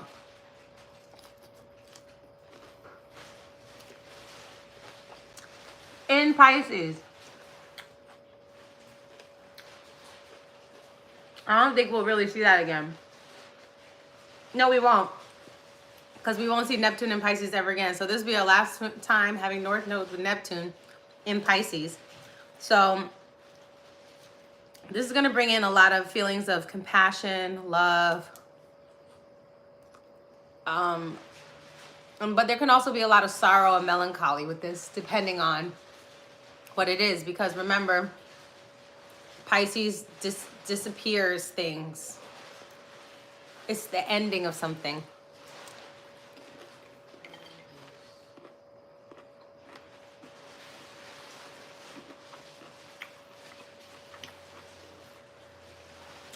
Oh, good. I'm glad you have a chill boss. So that's going to be Virgo rising. A lot of relationships, a lot of connections, a lot of ability to move forward. I think Saturn and Venus are transiting your 7th house. So there's a lot of engagements and marriages happening for Virgo rising, or just a lot, just wanting to be more serious about committing to one-on-one relationships and showing up in your relationships more with other people. Because you tend to attract any and everything, right? Because Virgo, again, wants to be of service, wants to be of use. So it attracts everything. And Pisces is such a watery energy. And with North Node and Neptune in your 7th house, Saturn, Venus in your 7th house, like, you could be pulling in right now soulmates, spirit, like creative connections, romantic partnerships, people that you've dreamed about being around. And it's going to take a lot of your energy because you're going to be really excited to meet these people as well. Now, if you have a lot of Gemini or Sagittarius placements, they're going to challenge your ability to let things go and let things flow, and your ability to allow people to show up in communication how they want to show up.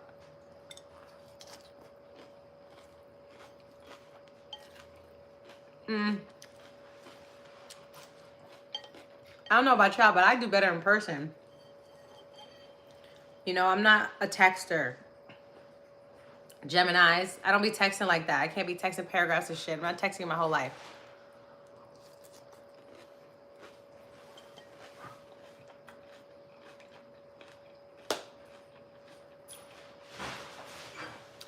Everybody not built like that. You know what I'm saying?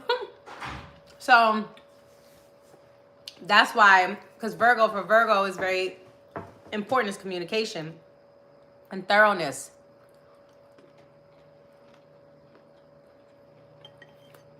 They're very meticulous. They watch your body language. They watch your day-to-day. You know, they're health conscious. They watch how you eat. They watch how you treat people, treat yourself.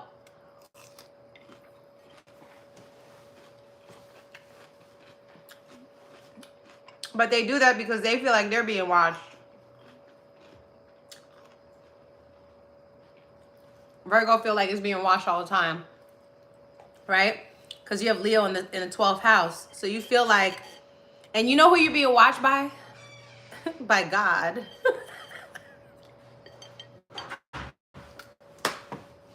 That's why I be messing y'all up. Y'all hate it. Get off my back. Stop watching me. If you have kids too, it's like, get off. Stop watching me. Get off me. I just want to be happy. I want all the responsibility. I'm telling you, it's funny. It's funny because Leo's in the 7th house, in the 12th house. I'm telling you, it's a Virgo rising. So you're going to have to redo a vision board for your career, for your future, how you want to approach the world. You might, these next 18 months, you're going to probably be in a rebrand. Okay? You're going to be in a rebrand mode. Virgo risings are in rebranding mode. It's going to take some energy. Pisces rising. North Node is in your 1st house, boo. It's your time to motherfucking shine.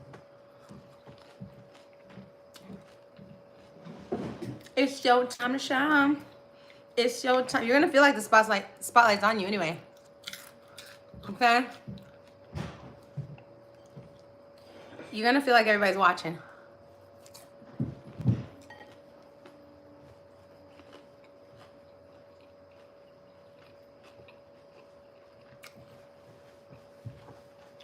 Okay. Somebody watching me. Pisces, because Pisces goes most of their life undetected, unseen, or having to make themselves seen. Because remember, Pisces cloaks things. Like my Harry Potter thing. Harry Potter fly as hell, but you know he has some Pisces in his chart. Because they motherfuckers act like they can't see him. But you can feel me though. That's Pisces. You don't see me. But you don't feel me though. I discussed Cancer rising for the Mars transit in the beginning. I'm doing 2 readings right now. Mars retrograde until February 24th, and I'm doing the nodal shifts. Okay. So, but now somebody that you know is going to put you in a position to stand out, because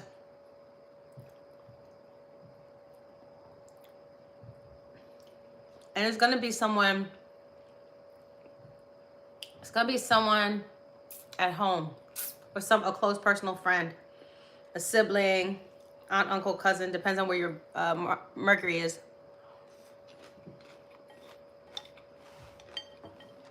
Okay, you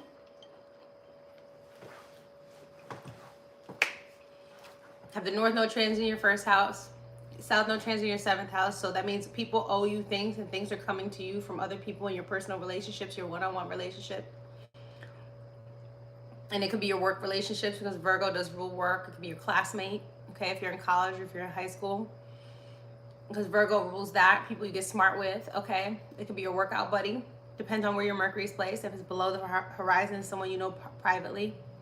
If it's above the horizon, maybe somebody you know publicly, or met through the public, or met in public setting.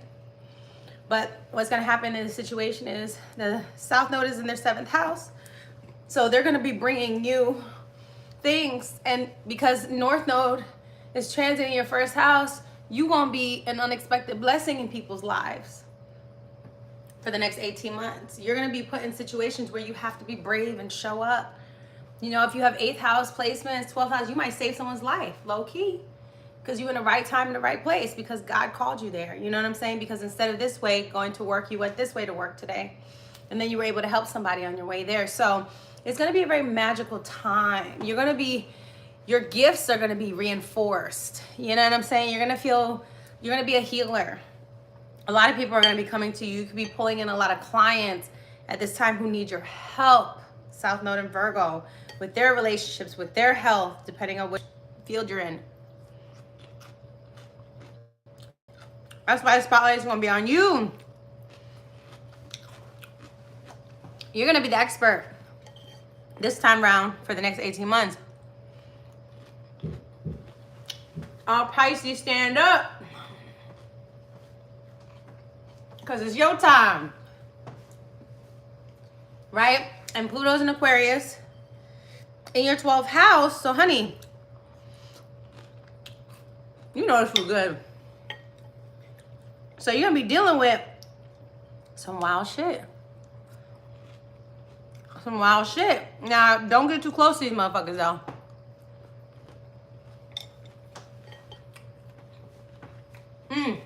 Pisces, look at me.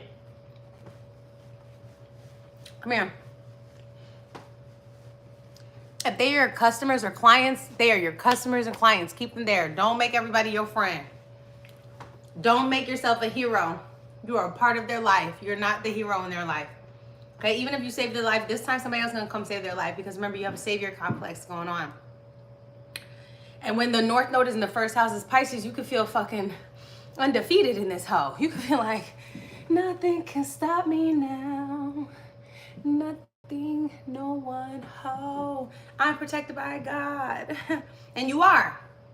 But remember, Pluto's going in your 12th house. The 12th house is secret enemies. Let's keep it a bean. Look at me. Look at me. Look at me. I don't know if another astrologer told you.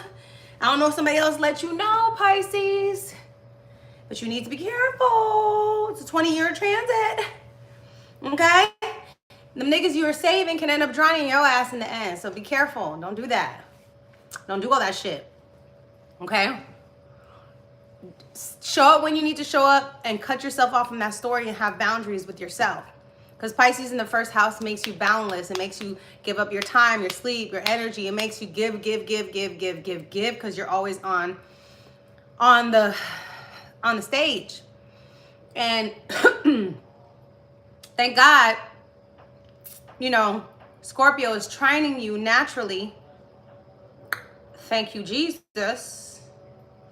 So you have Scorpio in the 9th house, but you could fall into your mentors. You need to be careful.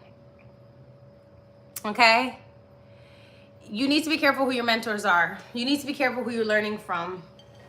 You need to be careful. You need to be very mindful, very demure, very cutesy. Because, honey, 9th house is your mentors, higher education. And if you have bad aspects to your Pluto already, because you have to look at your chart first. First, you need to look at your chart. If you have bad aspects to your Pluto, that's when your mentors could be fucked up. If you have Lilith in the 9th house, Pluto, Uranus, Neptune, okay? You have weird relationships anyway. But I need you to be careful and not get in no cult, Pisces. And don't be no cult leader either. I'm watching you. If we come back here in 20 years and most of y'all cult leaders are Pisces rising and Aquarius, I'm gonna have a problem with y'all. I'm a problem with y'all. Be mindful. So, because Pluto is transiting at 12. So, I'm excited for you. Because you're going to be able to show your intuitive skills, your healing capabilities. You're going to be able to show your connection with God. But don't be a scammer. Because Pisces can be scammers. Imagine you got Pisces and Sagittarius energies giving big scam. So, it can. It can get big scammer energy. All right, so be careful. Be careful.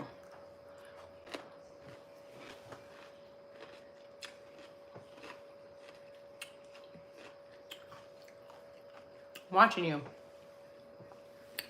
Watching you. Because right now, people are going to be vulnerable and susceptible to you. They need you right now. Don't be no weirdo.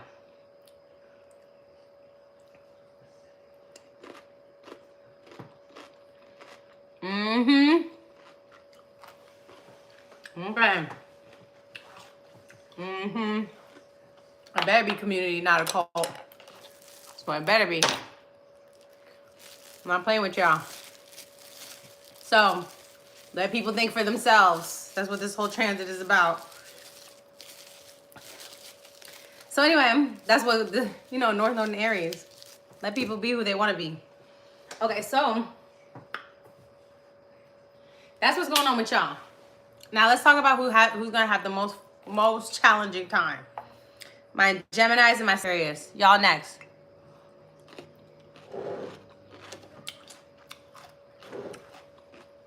Good, I'm glad you're not a scammer. Your Jupiter must be well aspected. You know what I'm saying?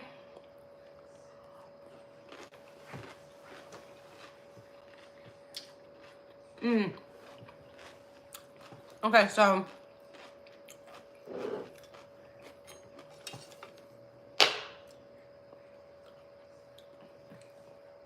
babe, when are we leaving? Oh, great. Okay, let me talk about your asses quick.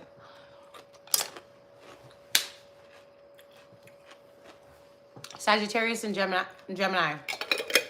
Okay. Baby, get off my live. Not you, boo. If you don't like how I eat, get off my live. Ain't nobody paying you to be here. Have a nice day. Thank you very much.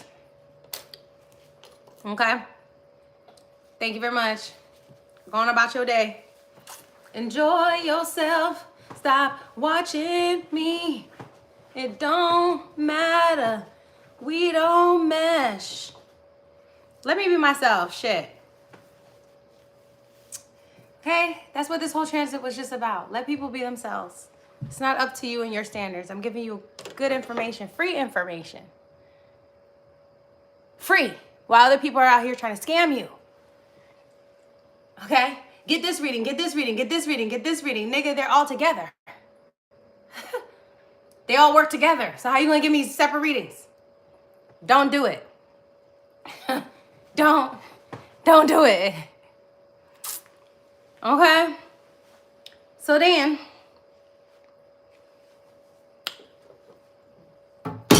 my Sag and Gemini, it's y'all. Y'all gonna have a lot of challenges. Why? First of all, you guys are mutable energy anyway, so y'all go with the flow. Y'all can be very impressionable, but your biggest strength is your flexibility, adaptability, and be able to pivot in any situation. That's your gift. Your gift is your ability to pivot. Remember, that is my gift.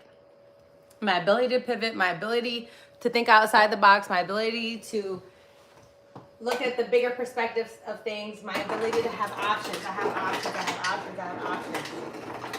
Right? That's a beautiful thing about Sag and Gemini energies. Like, you guys are always going to be giving many opportunities and many options in life. Another way out. However, everybody gotta get their ass whooped a few times in this thing called life. Everybody gotta get their ass. So everybody gotta get a couple times. You know what I'm saying? No one gets out of this life unscathed. That's not a thing. That's not a thing, and that wouldn't be living, okay? Because you cannot become who you are without challenges. And the thing is, if you have placements in Sag and Gemini, this is going to cause a cardinal square, okay? I mean, a mutable square in your chart. It's going to cause a mutable square in your chart. So for these next 18 months, your motherfucking mouth is what's going to be your Twitter fingers, how you email at work, how you talk to your coworkers, you berating people about your belief system and my God this and my God that, and you know, all of that got rein it in. Because Pisces is about silence and Virgo is about picking your words very wisely and practicing discernment. Hello. So because you have Sag and Gemini, and you have that in your chart, okay, you're going to be... I'm telling you right now, don't say I didn't warn you. I am warning you right now, because if you have Gemini placements, you have karma around your flapping gums anyway. Your mouth is, you know, there's stuff, you and what you say and how you said it and all that is a thing. And if you have Sag stuff, then you have things around your belief system and what you choose to preach and your integrity. Okay, so your integrity line. So let's talk about it. If you're a Sag rising, Pisces is on the 4th house. Gemini is on the 7th. Okay? And Virgo's on the 10th. So South Node in Virgo, Sagittarius. Come here. Come close. Come. Because, you know, it's me and you. I got your back. You know what I'm saying? I got your... And you do what you want to do. You live your motherfucking life. But let me tell you something.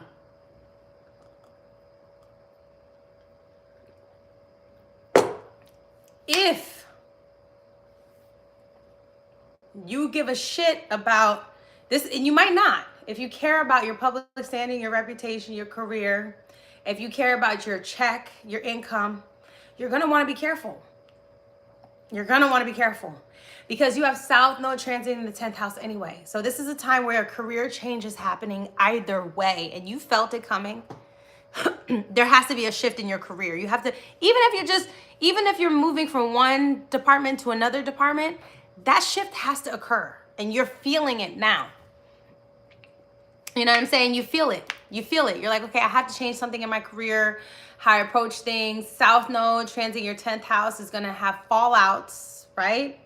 With bosses, people you work with, right? Even your career, you might be over your career. You might feel uninspired over these next 18 months.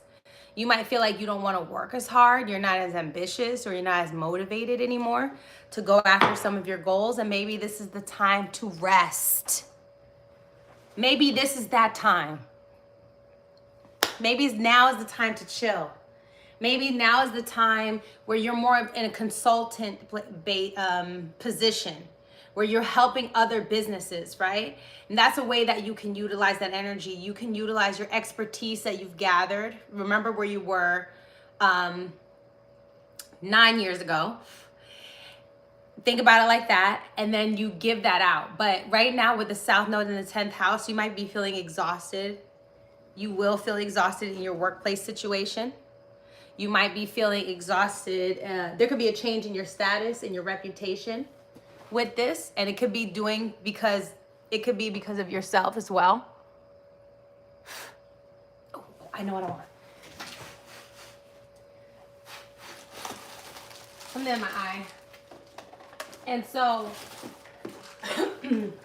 with the South Node transiting the 10th house, if you don't, if you have a lot of Gemini placements, or you have a lot of, or if you have a lot of Earth placements and you have Gemini placement or air placements, be careful what you say, be careful what you put on paper, because this could be a space where, this could be a time of your life when you potentially can lose your job. You know what I'm saying? Or get fired, or walk away from the career that you've been creating for yourself, because there's something else that needs to happen for you now. Hold on, something in my eye. Give me a second. Woo. In my eye.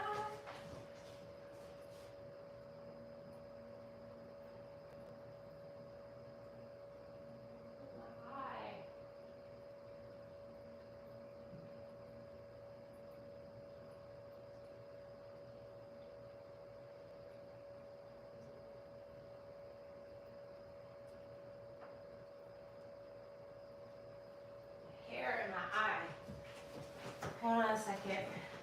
Whew.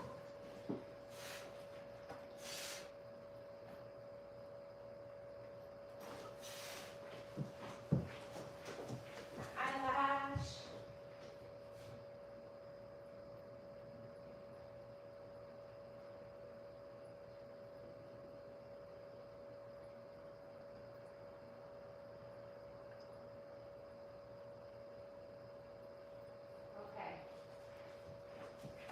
I just use the brush.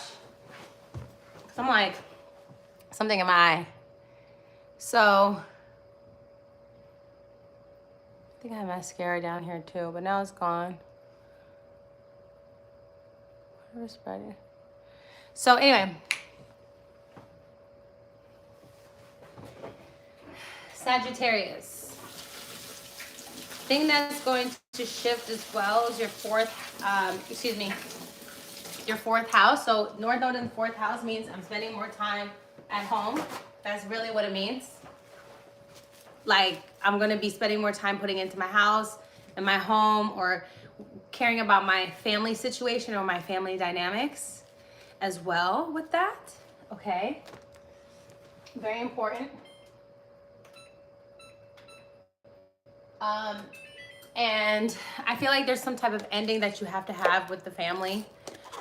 Maybe it's even the way that spirituality shows up in your family, things of that nature, because you'll have Neptune, Saturn right now, Venus, all North Node transiting your fourth house. So there's a lot of energy going into the roots of who you are and who you believed yourself to be through spirit, through God, through the universe, how you and your family are interwoven with the universe and things of that nature. So that's going to be really important to you, and you're going to want to be at home. Your family's going to want you more. You're going to be just needed in that space.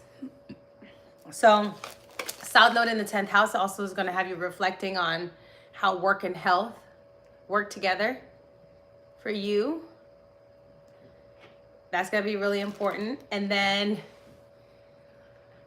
it could be your fourth house could be challenging your first house right now. Your ability to feel free, your ability to just get up and go and do whatever you want and blaze a trail and go on an adventure and go on a journey and be your big self. Right now, the fourth house might be anchoring you down a bit. The stuff at your family, maybe the loss within your family as well, could be anchoring and holding you back down because it's squaring your first house. And then what's also going to shift is your relationship with the outside world and your relationship with stress and work and career and climbing the proverbial status, you know what I'm saying, in the world. That's what you're really going to be thinking about as a Sagittarius rising.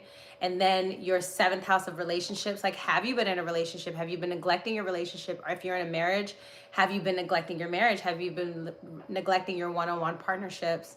Have you been so rooted to the drama that's going on in the house? Or have you been so connected with your friends or your work life or whatever that you're forgetting about your partner or your best friend even, or your relationship with that person who's close to you? So all of that is going to be coming to the head.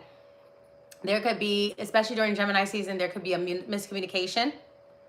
Okay, when it comes on another person's behalf, or you could be getting mixed messages from the 7th house person.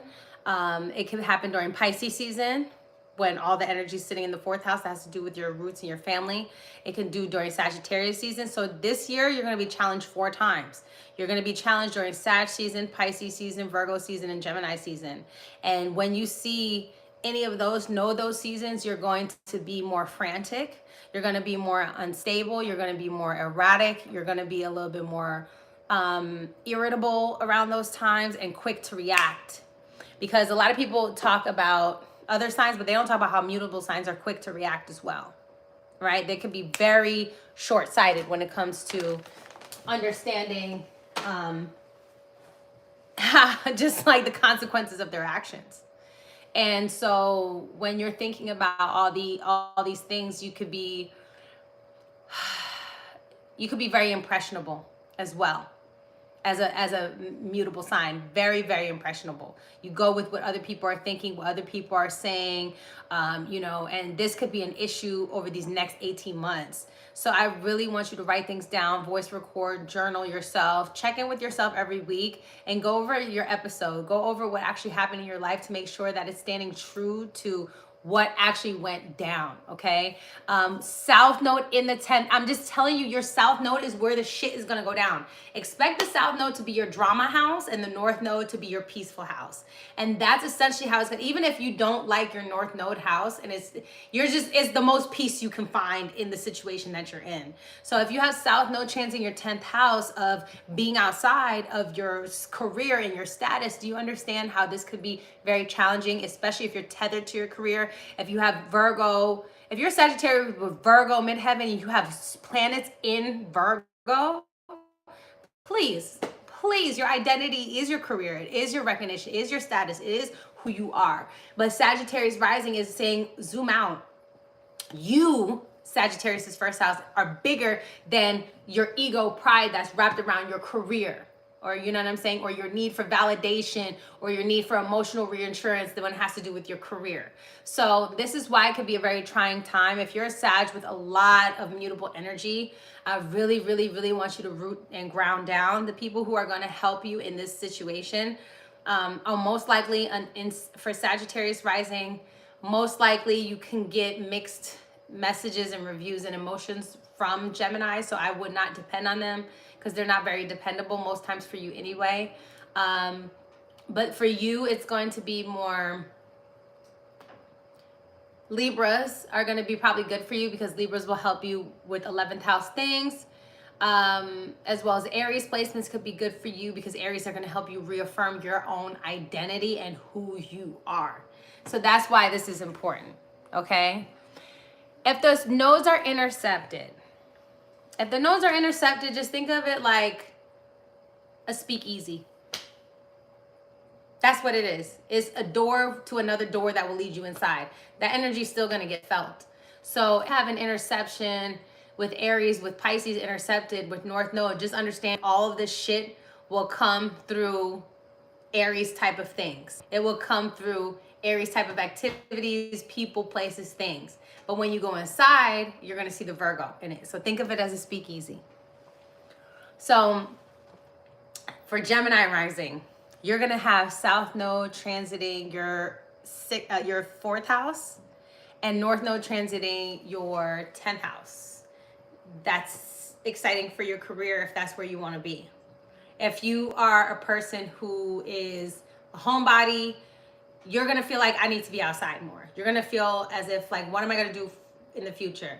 You could have a change in your status as well, especially if you have planets transiting your 7th house, right? You could be getting engaged. You could be getting married. How you are seen in the public, or you could be single too, because Uranus is going to be transiting Gemini soon. And a lot of you are going to be wanting a breakthrough, and you guys are going to want to be free in about 1.5 years from now. A lot of Gemini risings are going to want to break out of situations they're in. And so when you have this going on, North Node transiting the 10th house, more career opportunities are going to come in. You might be promoted. All right. You might get a reward, a status, something like that for the work and the effort that you've put in over time. That can happen. And you can just have more ambition. You can look for opportunities. And with North Node transiting Pisces, you're going to feel like you're spiritually led to your career. You're going to feel like God is opening doors for you left and right, and things are just falling into your lap. Passive income could be an opportunity here. Residual income could be coming into your reality here, especially if you have a really good transit going on to your second house, sixth house.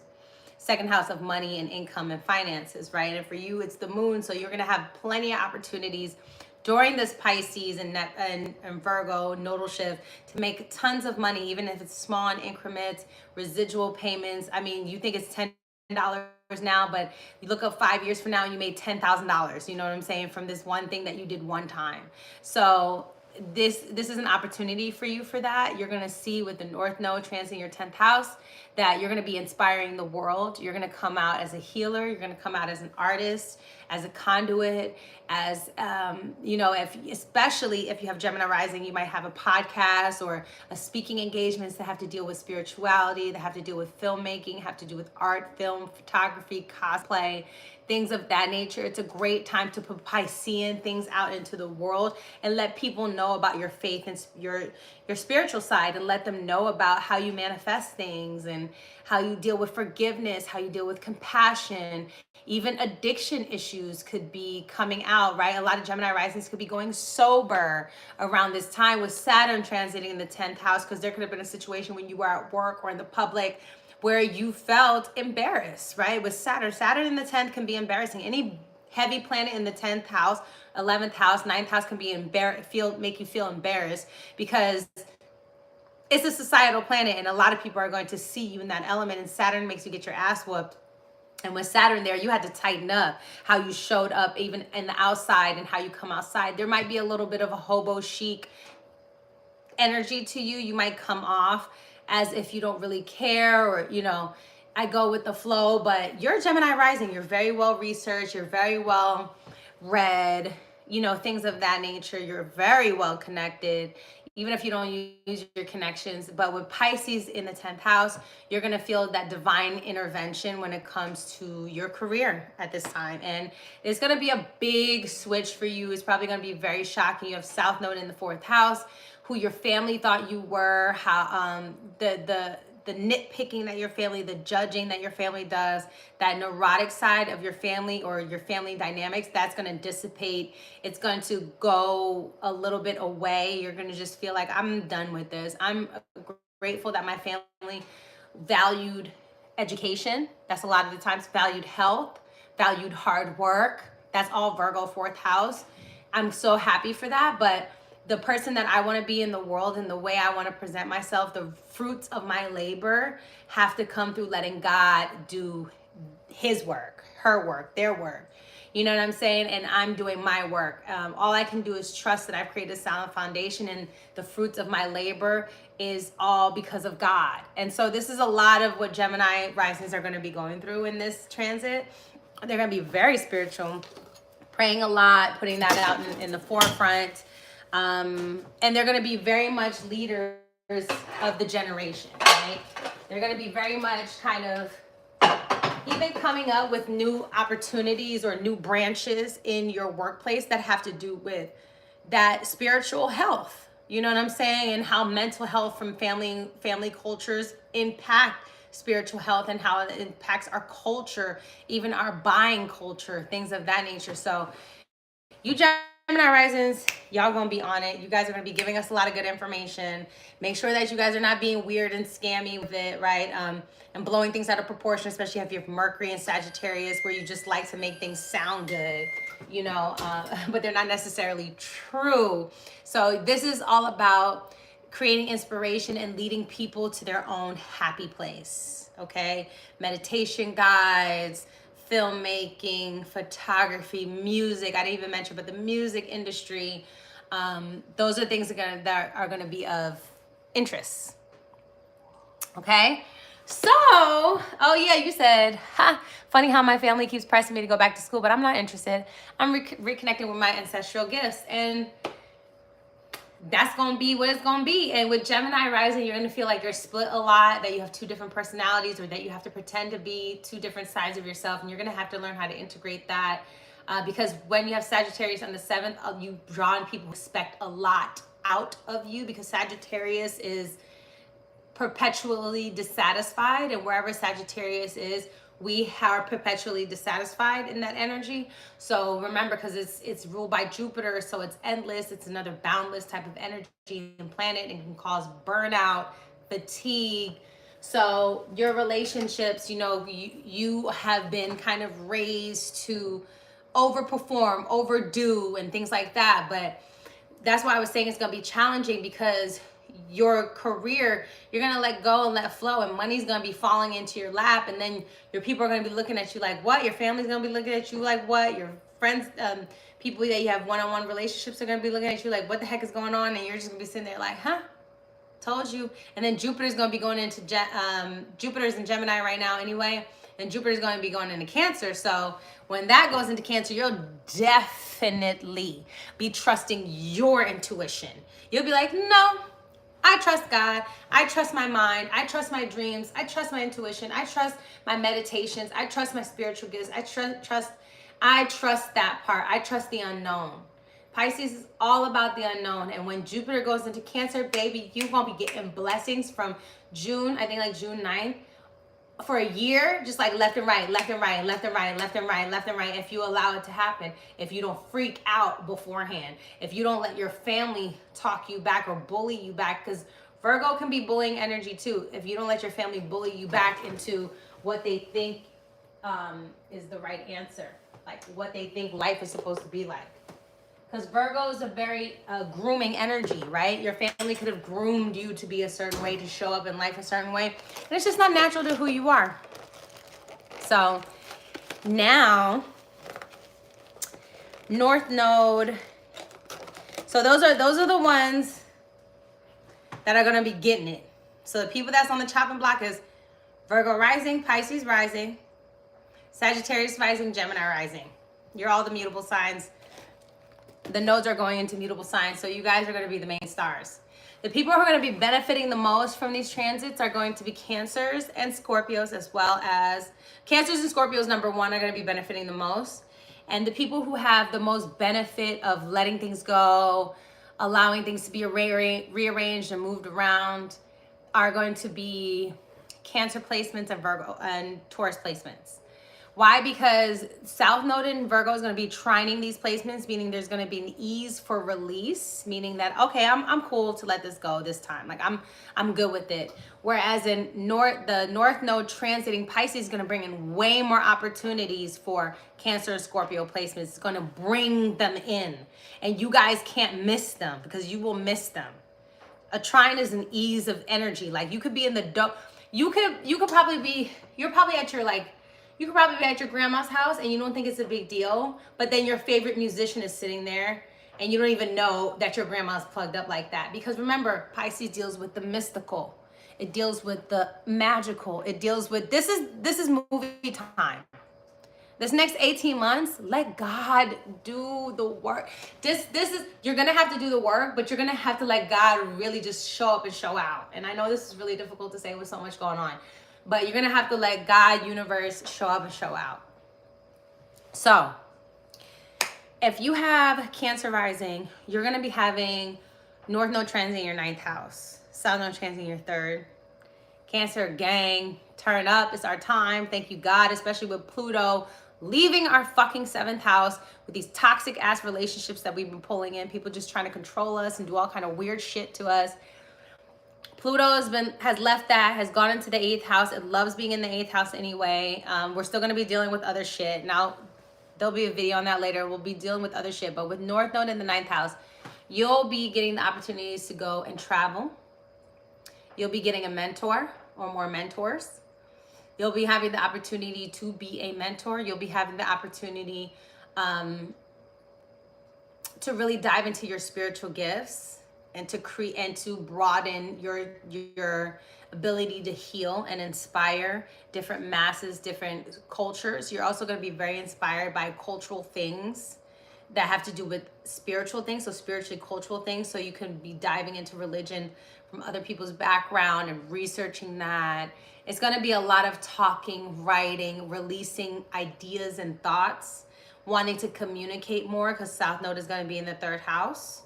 So South Node in the 3rd house is is going to want to talk, write, teach, podcast, interview, promote. The third house is a marketing house as well. It's local promotion, and the ninth house is international promotion. So more people are gonna know your name. This is the time. This is the time. This is the time. Okay?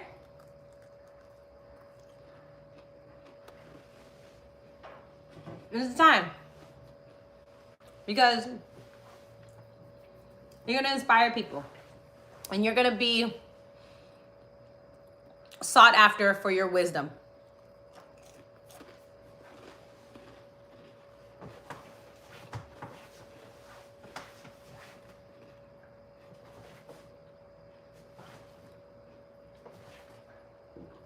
Okay, so now don't be culty. Don't be a scammer. Because North Node in the ninth house can be very cult vibes. Oh, God.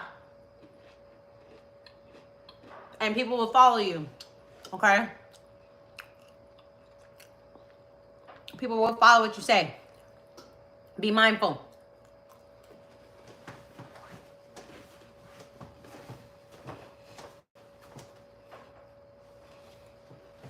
Okay? It's Hera from Curl Queens. Water Jerry Curl.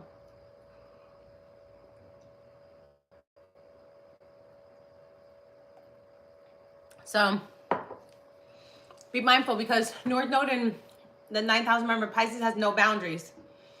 So right now you can be very susceptible because you're very hungry for wisdom, knowledge, adventure. This is not a tangible placement. Don't expect too many tangible results. This is more has to do with the spiritual side. Okay? This has to do more with the journey. And yes, you could take a journey overseas. You can go somewhere. All right, baby, I'm good. It's ready. You ready? Give me like 3 minutes. Okay. I'm wrapping up then.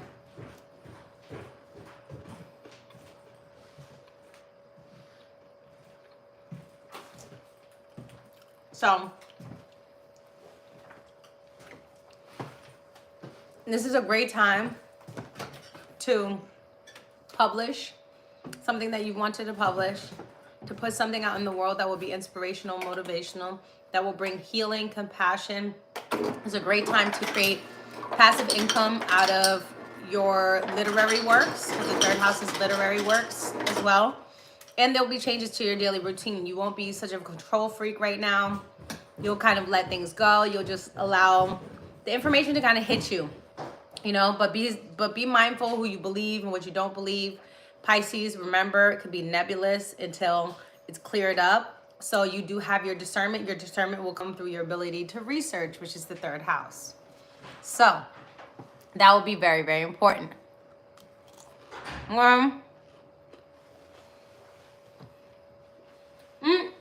You made a salad too. Love it. And then Scorpio rising.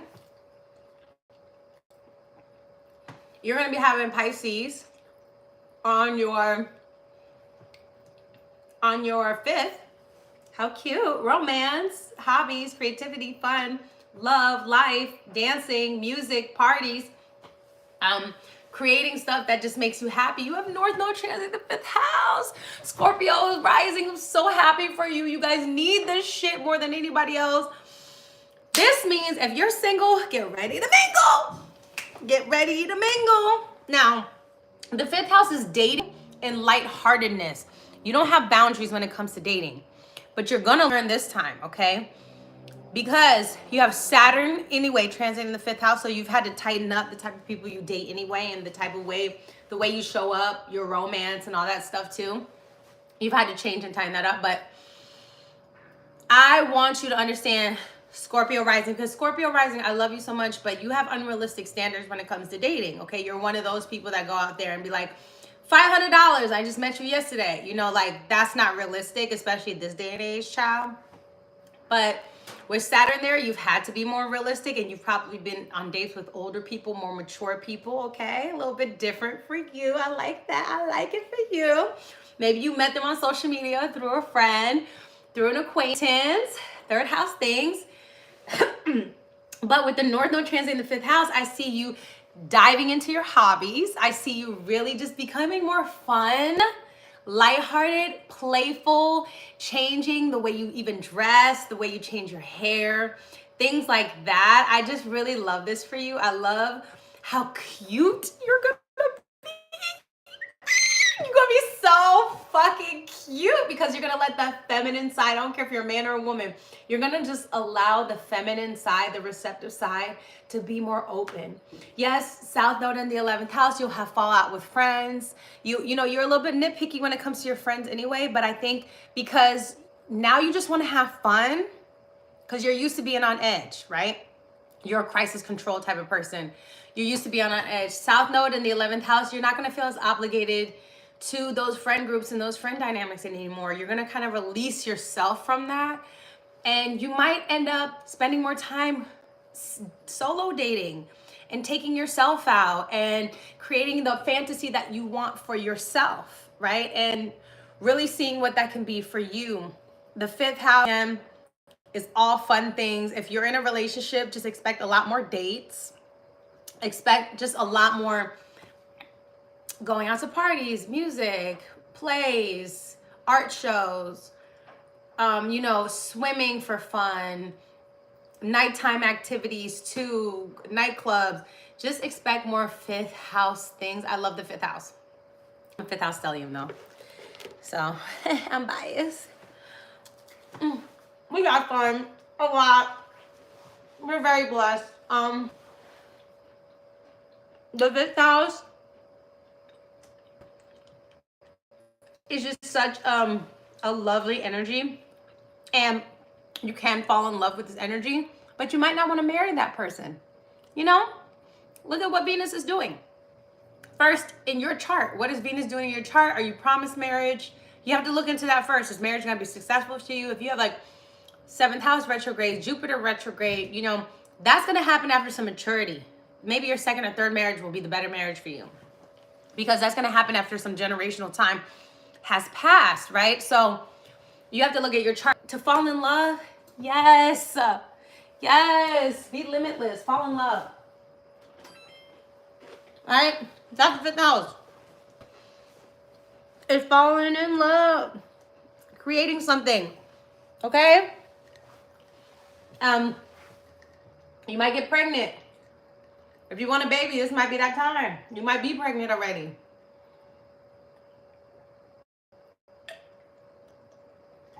Because you have a stellium in the 5th house right now. Baby energy might be going crazy right now. So, you know, congratulations if you're about to have a baby. I love that for you. North Node transit in the 5th house is going to feel like your miracle baby, like you're spiritually connected, or like you've had it with the love of your life. I love that for you. That's so good. Then, what else? South Node in the 11th house, obviously you're going to spend some time away from your friends. You're going to be changing your network and your circle. Maybe even your work friends and things like that is going to change. There can be disappointments with Virgos at work or with future plans. So future plans could be on halt right now, or they could be at a standstill, or they need to be decluttered and reorganized, because that is what South Node and Virgo wants us to do, is declutter and deorganize and reorganize the place that it is transiting. But 11th house, maybe you need to change the type of people around. If you're becoming a parent, maybe you need to be friends with more parents. If you're single, if you were married and you're divorced now, maybe you need to be friends with more single people. But finding joy, those are the words that you need to write down. Finding joy. Finding my joy.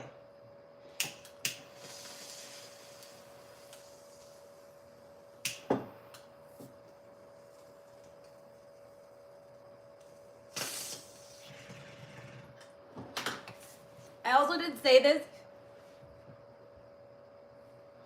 but Pisces is about enmeshment, neglect, and abandonment as well. So let's figure that out. What love, romance things did you neglect about yourself? That needs to come back, you know? The romance of life that you need to re-engage. That's a big thing. South Node in the 11th house is just, you're gonna you're gonna be redoing your hopes and dreams. The way you make money is gonna change. It might elevate, but you'll probably make more money. It's a good transit for you. You'll make more money out of the things that make you happy. The happier you are, the more money you'll attract. Remember that. Okay, so now let's talk about the earth signs. Taurus rising. You're going to be having this transit in your 11th house and in your 5th house, south node. So it's a good time for being outside. I had this transit. I had this transit a little while. Oh yeah. A little while. Oh yeah. Oh yeah. When I had this transit of North Node in the 11th house, baby, I was outside. I was all over the world. I was meeting so many people, but you're gonna meet. My phone is full. I have 1,000 something contacts in my phone, 2,000 contacts. You're gonna meet so many people. This is your networking era. This is your networking era, and it's gonna be very God-made. It's gonna feel very spiritual. It's gonna feel very on time. It's gonna feel very ordained. It's gonna feel very like it was put together. You know what I'm saying? It was just orchestrated very perfectly. You're gonna be spending more time in groups, right? You could be doing more spiritual practice in groups, things like that. Finding people who are more spiritually led or who have a spiritual goal, things of that nature. And your 5th house is south node in the 5th house. You're probably gonna be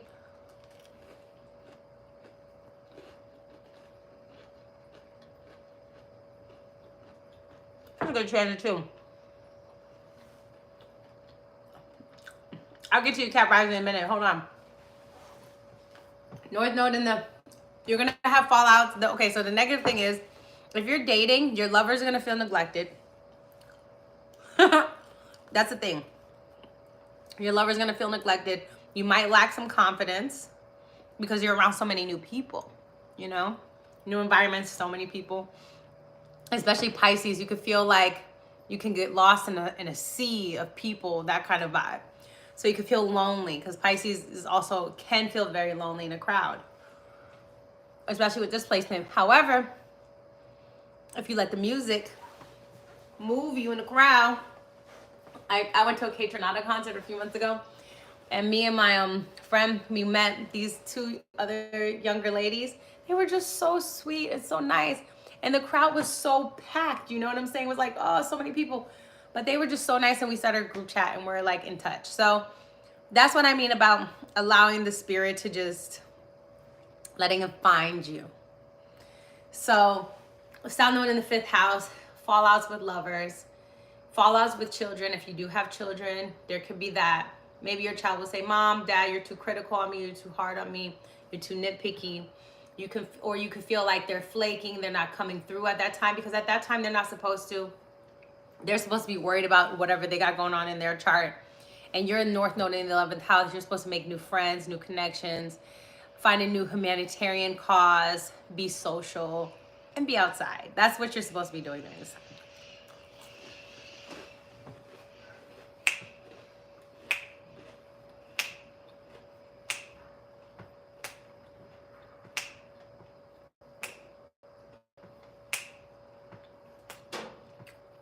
If you have a business, intuitive marketing is good. Water seasons are good for you, and earth seasons are going to be best for you. But yeah, you'll definitely want to do that. Now, Cap risings. Pisces 3rd house, Virgo 9th house.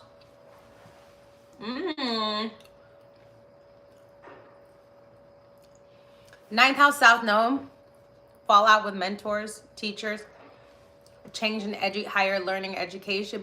Could be graduating if you're at that place. Closing up that chapter could be 18 months out when you finish a course or a longer study, depending on your chart and what it looks like, right? So that's what's happening. You're closing out a chapter of guruship. Think about it like that, a chapter of wisdom. Now you need to learn again. You need to be the student. North Node in the 3rd house, you're going to have a bigger library. You're going to go on more short trips, like around your neighborhood, surrounding states, surrounding cities. Especially with Pisces there, you could be taking boats there, ships there, especially if you live in a water area. That'd be really cute, right? Even though it's a short trip, you can go to, like, you know, if you live in Florida, you go to the Keys, stuff like that. So that could be a thing. You could be spending more time or getting to, or uncovering gifts, spiritual gifts of your relatives. Okay, like your cousins, because I think the 6th house is more your aunts and uncles, and the 3rd house is more your cousins and your siblings and your neighbors. But because Pisces will be there, you'll be having more of those type of conversations. Now, the downfall will be more miscommunication, depending on how your Neptune is aspected, your Mercury is aspected. There could be lies, there could be scandals, gossip, things of that nature, because North Node in the 3rd house just wants to know everything. And so you could be tethered to the internet, tethered to just information, the news, just whatever, wherever these placements are in your chart, tethered to that and obsessed with that. And because you're a Cap rising and the 8th house is probably Gemini ruled, you're gonna need to let go of having a mind that's always tethered to solving a crisis or solving a problem. You know what I'm saying? Solving something like that, because the 8th house is ruled in Mercury, and your mind is always on 8th house things, which is dark things. All right, undercover things, taboo things. That's the 8th house. As Cap rising, you're always looking at the dark side or looking at people's motives, whatever the case may be, because you might have grown up that way, right? Hidden messages. But that's going to be the South Node. The South Node is releasing that and releasing where Virgo is. But Virgo is going to be trining you, which is the 9th house. So I feel like you'll get probably, it's interesting, you'll probably be like a teacher, and then we'll stop being a teacher in this time.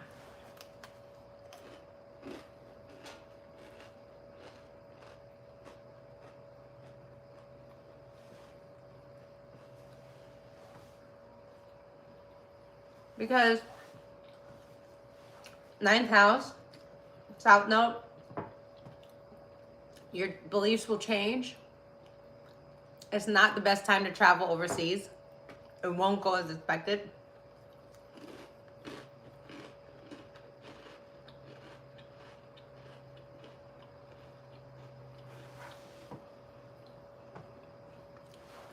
It won't go as expected unless you have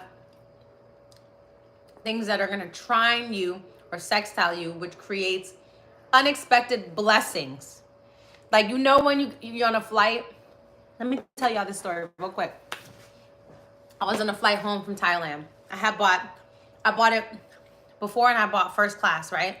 I got on the way there. On the way back, I didn't get the first class. I was like, why didn't I get it? They said, you thought that you bought through a third party. And I was like, damn, I was really mad because I had just come from a spiritual retreat and a detox retreat. I hadn't eaten for 6 days, and I was like vegan, and I was stretching, and I was working, you know, all the things. And I'm like, damn, I got to sit on a flight 14 hours tight. And my knee, I had knee problems, and it was swollen because I just become a progressed Cap. And when you become a progressed sign, that's when you have issues in your body. Those issues will pop up. That's another video I'll do for you guys, but those issues will pop up, and Capricorn rules the ligaments, the joints, the bones, things of that nature. My knee had swelled up, and I was just trying to get it back down, and I was like, damn, I can't lay down, so I can't keep my knee the way it is. And I had to sit in the middle seat too. I'm like, fuck, I gotta sit in the middle seat and in the, damn. Anyway, sit in the middle seat. There's 2 older ladies next to me, so I'm like, for real? And there's 2 older, you know, and I hate getting up and asking people to go to the bathroom. It's just, it's always a thing. And then I can't drink my water. I'm like, all right, cool. So I'm in the middle, but the lady on the left finally gets up. I'm like, yes, she finally gets up. So I'm like, I gotta get up, right? I get up, I get up and this older black man got up on the right hand side. He went on the right hand side bathroom, on the left side bathroom. There was no line. So I was just standing there like this, and then I look over and I see him there, and then I'm standing there, and then I look over and he fell. He fell backwards, and I was like, and I ran over and I was like, medic, we need help. Long story short, you know, the medics came, they helped him. I got off the flight. I never saw this man again. Never saw him, never seen him again. Saw the doctor. Never seen this man again. Never seen him again. Never seen him again. When I tell you, he was an older black man with a hat, like this nice blazer. It was like this old green olive color, and he fell on the floor in there, and I thought he was gonna die right there, and it was crazy. I never seen him again, and the doctor said, oh, he was fine, and but I never saw him in the customs line. I never saw his face. I never saw him again. And it's just so interesting how things work out. And when you have, you know, planets that are in your 9th house, or you have Pisces energy, this is how life works out, or 12th house energy. This is kind of how life works out. You don't know why you are at that place at that time. You don't know why things went wrong, but the opportunity, when it did go wrong, it was for the right reasons. So that can happen if you have South Node transit in your 9th house, and you have other earth placements such as Taurus or Capricorn, or you have other water placements such as Scorpio or Cancer, because these will be creating sextiles and trines to this energy, and it will be opportunities that you think are missed and that you think will disrupt you, but they'll turn out well. And it's always the aspect of the 9th house. You have to look at your 9th house planet, which for you, it would be Pisces, so Neptune and Jupiter, and you would look at how they're aspected in your chart, and then that will tell you how your relationship with long journeys are anyway, first of all. But this is why you need a natal chart reading. And if you want to talk to somebody about, oh, I love traveling, but I'm having issues, have them look at your 9th house, what's in your 9th house, things of that nature. But with South Node transiting here, most astrologers say this is not the best time for travel, but I say it depends on what your chart says.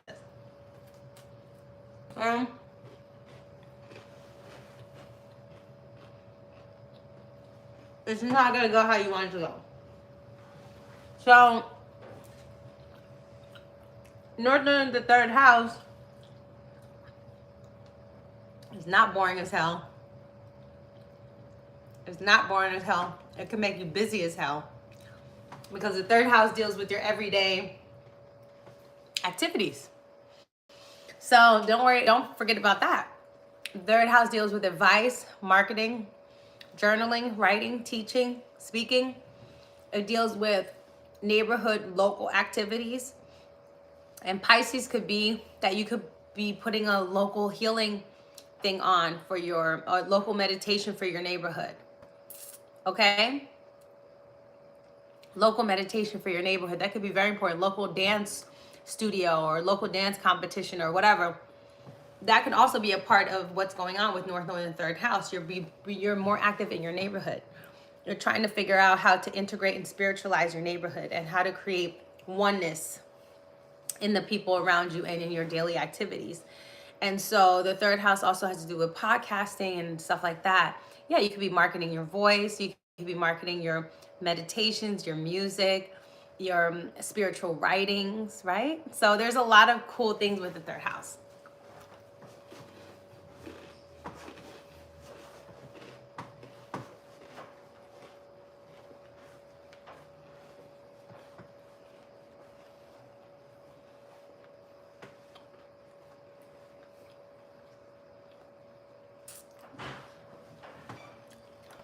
Alright, I got everything I need.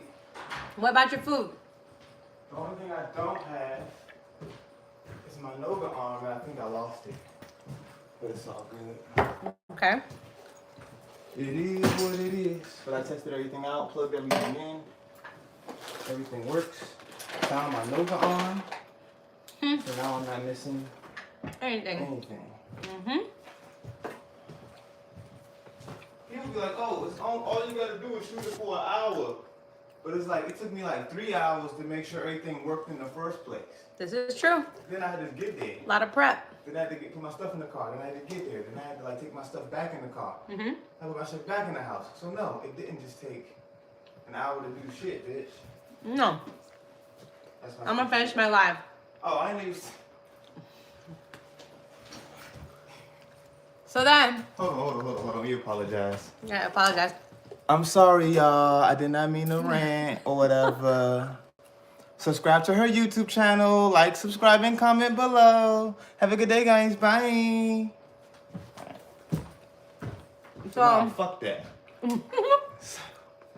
So then, I have 2 more to go, boo. Right. But you can eat your food too in the meantime. Okay, so here's funny.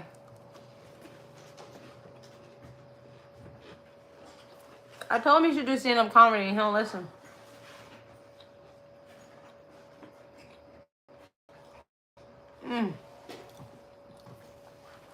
I had so many transits when sisters, I think I had the North Node just about to hit my first house. And Saturn and Jupiter in my first house, I think. And Pluto. No, not Pluto. Pluto, my opposite house. Something like that. It was crazy. Anyway, I'm definitely saving it.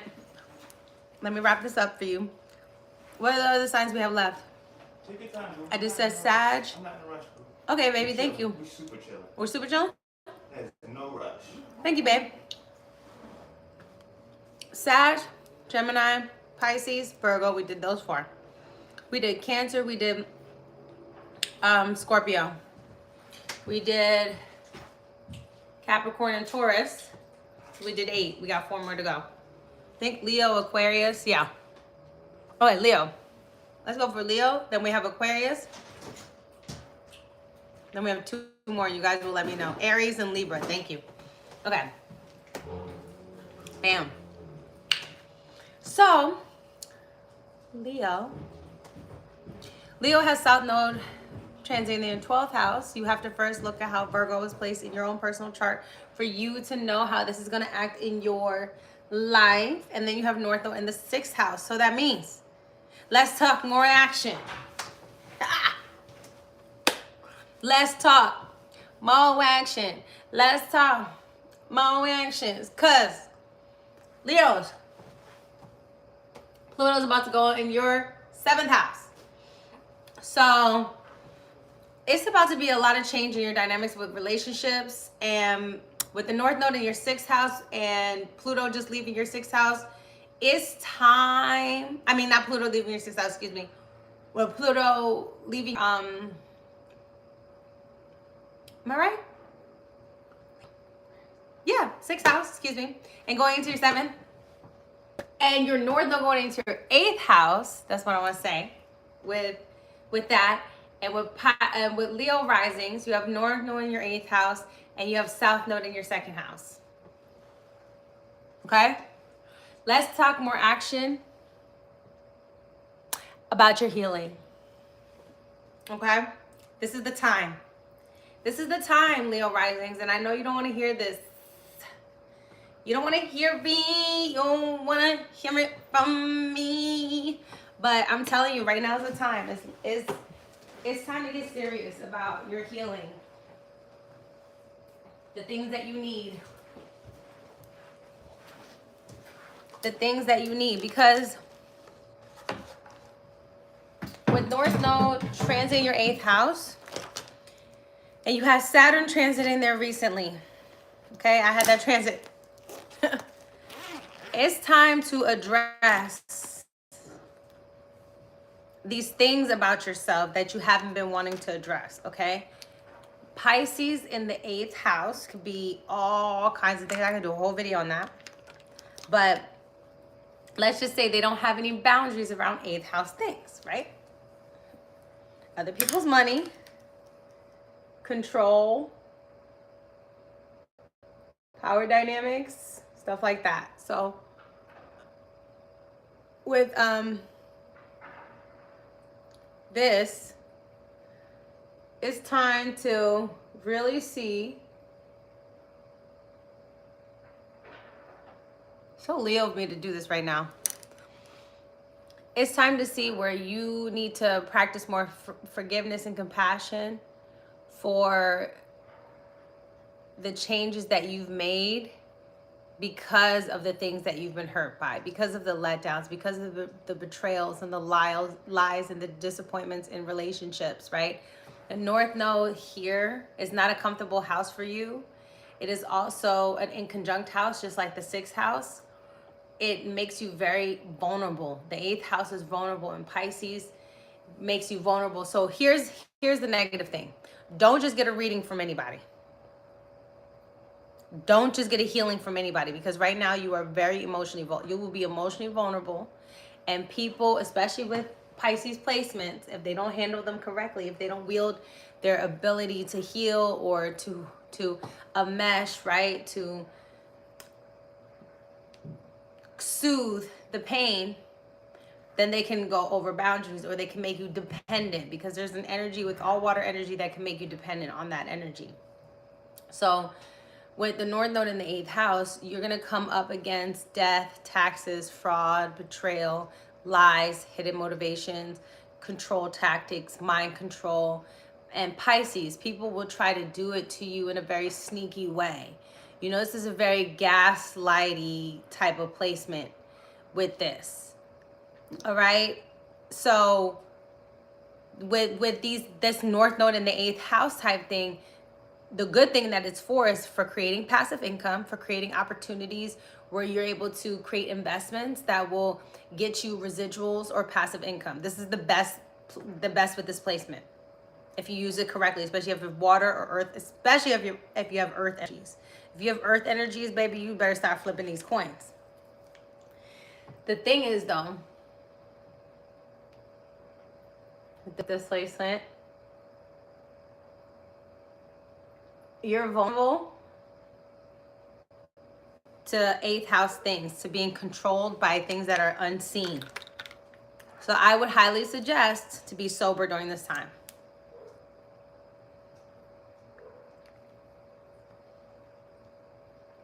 Because the eighth house can be fear and paranoia. Okay? It could be fear and paranoia with these placements, and I don't want you to feel that, because there's no boundaries.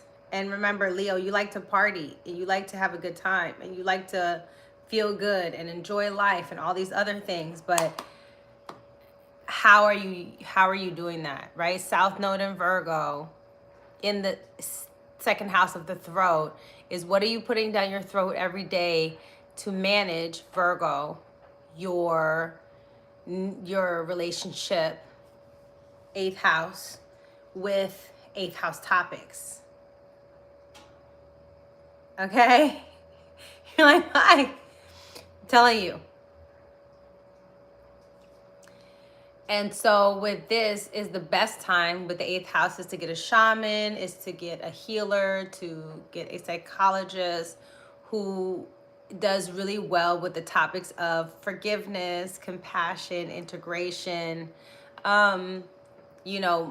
emotional healing, really understanding those elements of care and healing. And the South Node is getting over micromanaging every bill, receipt, everything about your money, micromanaging your personal values and how you divvy them out or how you share them.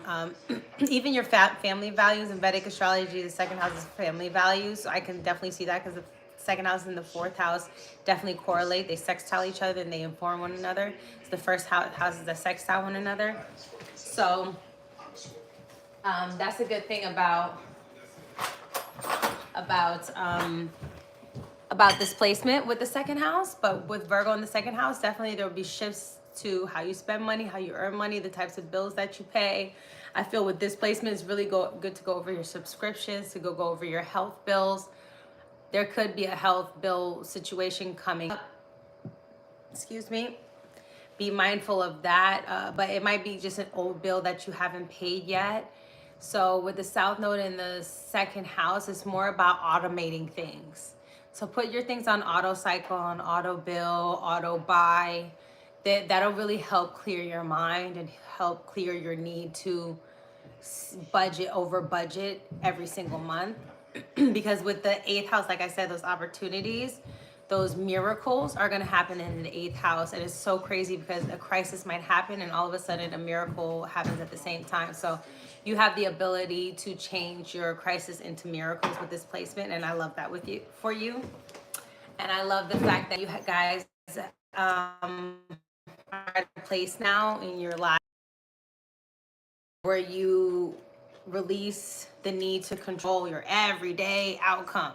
You know what I'm saying?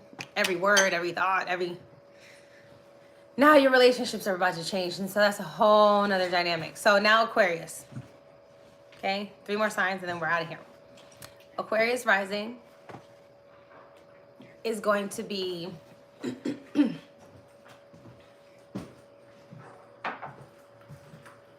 Pisces on the 2nd, North Node, South Node in the 8th. So Aquarius rising, get ready to make money on your own terms, your own way, ready to gain some assets. You might gain some liabilities if you don't know how to put boundaries in that, obviously.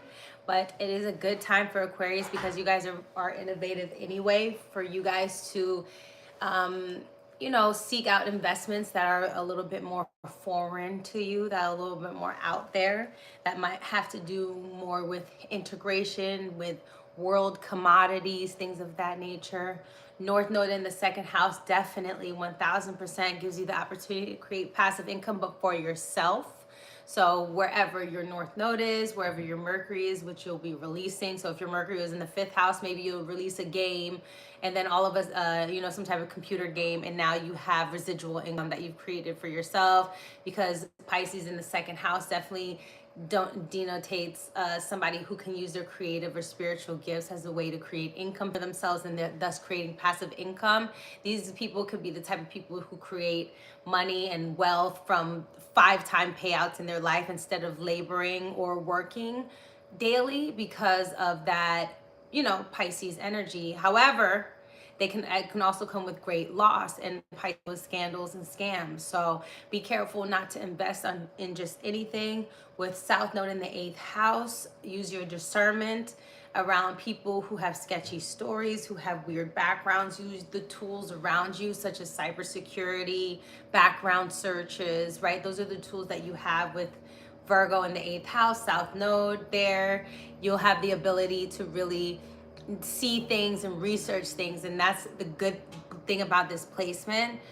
You might lose opportunities to work or invest in work, or maybe that goes down, the stock goes down, but do not panic. I'm not a stockbroker, but just overall don't panic, because the stock either way always goes up and down most of the time. 98% of the time, most stocks go up and down, and in the comments they'll clarify, but it's a time game. And so if you have stocks at work, because the 8th house is the things that you invest in. If you have Virgo there, that's work, right? 401k, whatever the case may be. You might see the stock fluctuate. You might see a change.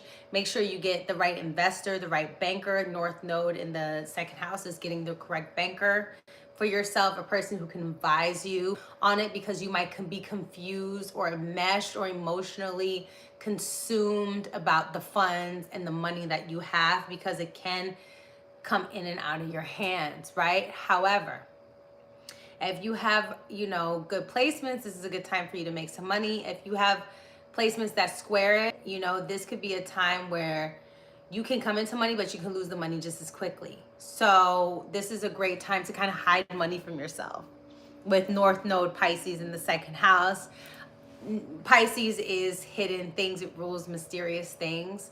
If you want to make extra money, you can do things such as thrifting, upholstering, because Pisces is old things. North Node in the 2nd is making money off of old things. So this is all 2nd house things, creating assets, gaining wealth, gaining self-esteem as well, spiritual self-esteem too. Because if it's more on the intangible side and you have all the tangibles that you need, letting go of micromanaging, the need to use your pain as a way to manage your daily personality, you know what I'm saying? Or using the need to find out about everybody else's pain as a way to make sure that you don't get hurt, and just allowing life to kind of live, and knowing that through all of the emotions that you'll be able to feel, that you're worthy, you know what I'm saying? And with North Node in the second house, I am worthy because I am everything, you know? And that's kind of how you can learn. So it's definitely one of those times for you. It's very magical around money and assets. And it's very, you might be letting go of a therapist. You might be letting go of a toxic personality trait or nature that you have. You might be letting go of all of those things as well, which is a really good thing, because South Node in the 8th house is a release of pain. And so you might come up against pain during this time, and it makes you uncomfortable, especially as an Aquarius rising. You like to detach yourself and like to play cool. However, as time goes on, you'll have to integrate and see what that's about. Last two signs, Aries rising, Libra rising. So Libra rising is giving Virgo in the 12th. There we go. And Pisces in the 6th. So there's South Node, North Node in the 6th. It's the time to put up, shut up, and get to work. You know what I'm saying? It's time to really put in that time. You have these amazing spiritual gifts. You've kind of like harnessed all of those things, but now is really time to let that happen for you. Meaning, it's an oxymoron with this placement, because when you have Pisces in the 6th house, you have to allow God to show up for you. You have to build your faith every day and work on your faith daily. You have to work on your ability to let things go and let things flow on a day-to-day basis. When you have South Node in the 6th house, you're scared of missing a beat. You're just scared of missing things. You know what I'm saying? You could be very secretly neurotic, but you play it off cool. However, you're low-key a researcher. You know what I'm saying? You're low-key a person who wants to get things right a lot of the time. And you could have been made to feel, when you grow up, because if you have Libra rising, you're probably very beautiful, stylish, very charming, that those things, instead of seeing them as gifts, sometimes that people are secretly, Virgo about you, critical, judgmental. And with the North Node in Pisces, it's just time to show yourself that you believe in a little bit of magic every day, that your work with magic becomes the life that you want it to become. With North Node in Pisces 6th house, you might have a spiritual relationship with an animal all of a sudden, a fish maybe, or a water animal, a dolphin, or something like that, because there is a magic that happens in your everyday life. And you might be the type of person right now that finds money on the floor, that has a great conversation with a stranger, that, finds great clothes on sale, that gets, your favorite fruit for half off and things like that. You might find your spiritual shop. You might find your spirit animal. You might find your job, your dream job that you've dreamed of, and things of that nature. But that's only if you let God do its thing. You know what I'm saying? Like, if you let God do their thing, then that will happen. But with South Node in the 12th house, you have to show up, though. It's weird. You have to have a routine, but you can't control the outcome. Like, go to the gym, meditate, go to the gym, but you don't have to go to the gym at 5 a.m. every day with this placement.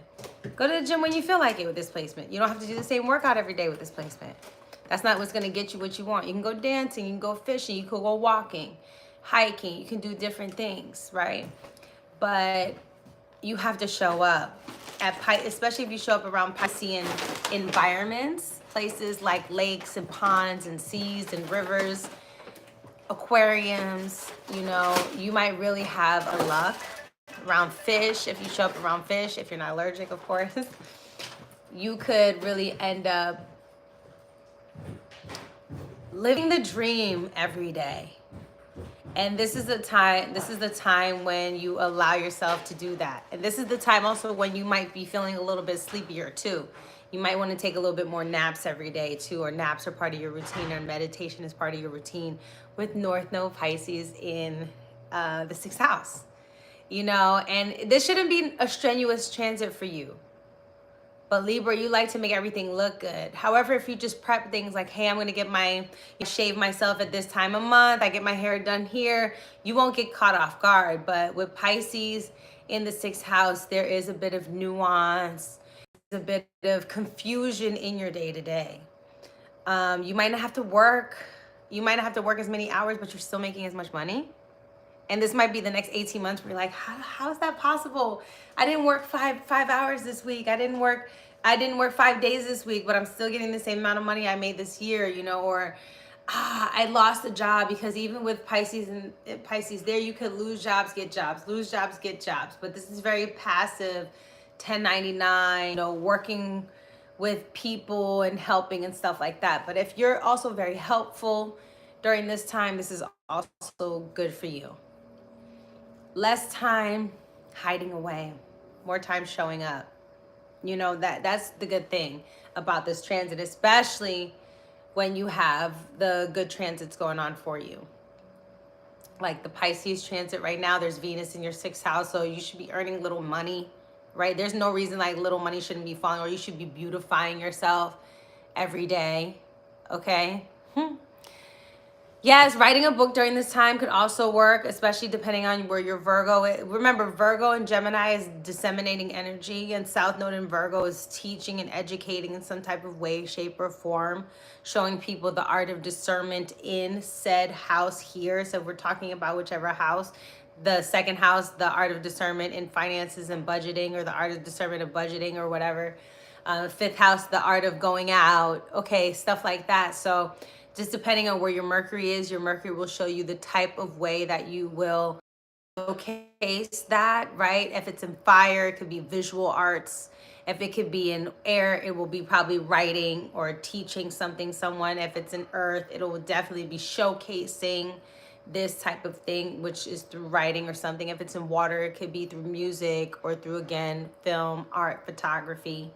So there's all of those things that you can look at in your chart, right? And North Node is where you have the place to inspire people, to move people, things of that nature. So North Node in the 6th house, Libra risings might really be inspirational in their daily routine right now, their beautification routine, right? People with the social media could do really well in 6th house topics, which are health, routine, fitness, and pets.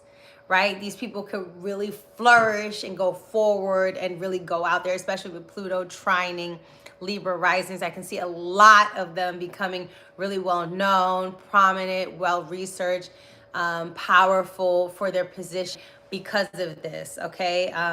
This is the same for Gemini's just in a different little way. So when you have all of this energy, it's just about utilizing it the right way that makes sense. And a lot of you will automatically feel this energy already naturally. It's not about forcing it. It's just about seeing it through. And then Aries rising, my babies, y'all are last. What are the odds? But here we go. Aries rising. Obviously, Virgo is going to be ruling your 6th house, and Pisces, your 12th house. Baby, it's time to rest. Less action, more rest is where more of the work is going to be done.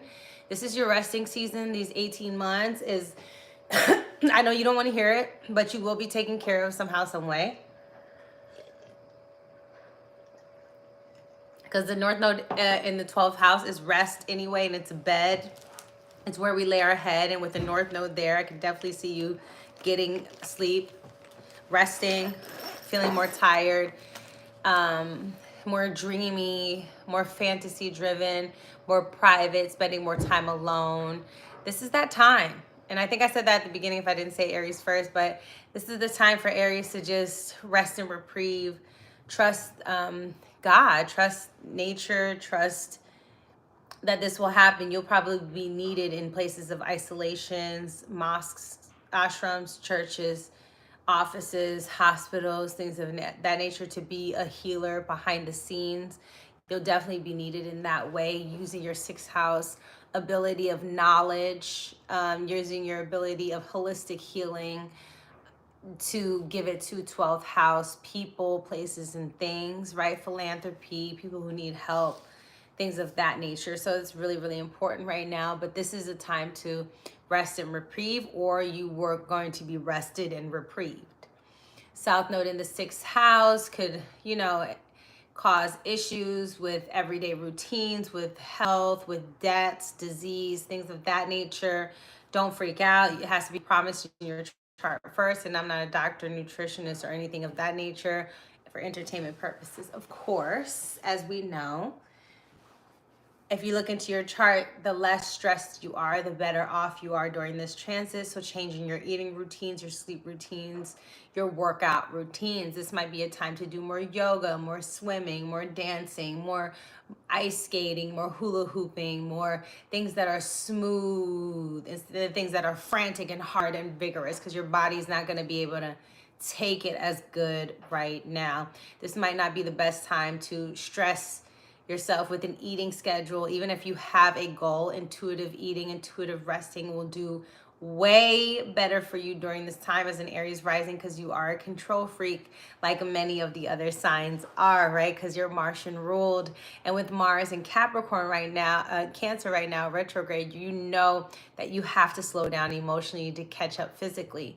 And so when you understand the balance of this, and with South Node transiting your sixth house, you might have fallouts with coworkers. You might have fallouts with, your daily routine, and not want to keep up the way you want to. And your house might be a little bit messier than you're used to, but maybe, use one or two dishes instead of using every dish this time, or doing less and not doing as many friends coming over, and you know what I'm saying? Things of that nature. It's like you really just take time to rest and retrieve and not help everyone all the motherfucking time, because with Virgo in the sixth house, South Node, you're going to have a lot of people pulling and tugging, and you're going to be around a lot of people with problems every day. And you're going to have to be the master of knowing when to say no, and to let the chips fall where they may, and let people take care of themselves how they can take care of themselves.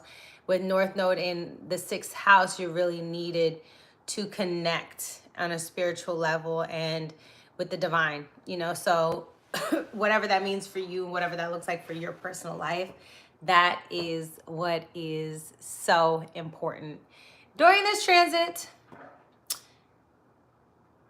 Y'all got any questions? Because I'm about to leave. I'm getting out of here. I did a really long live, and I did 2 in 1. And I still have my 25 horoscopes. Don't think I don't. But I presented them like I have a whole... Let me show you. I'm going to show you. I don't want y'all to think I'm playing. But the 2025 horoscopes is like... They're not a joke. They're not a joke. I was trying to get as much... Because if I'm doing this just off rip, imagine what I'm doing with these damn horoscopes. But hold on. Let me show you. I made a little presentation. See, I put the transits here, what to remember in astrology, and then I have all my,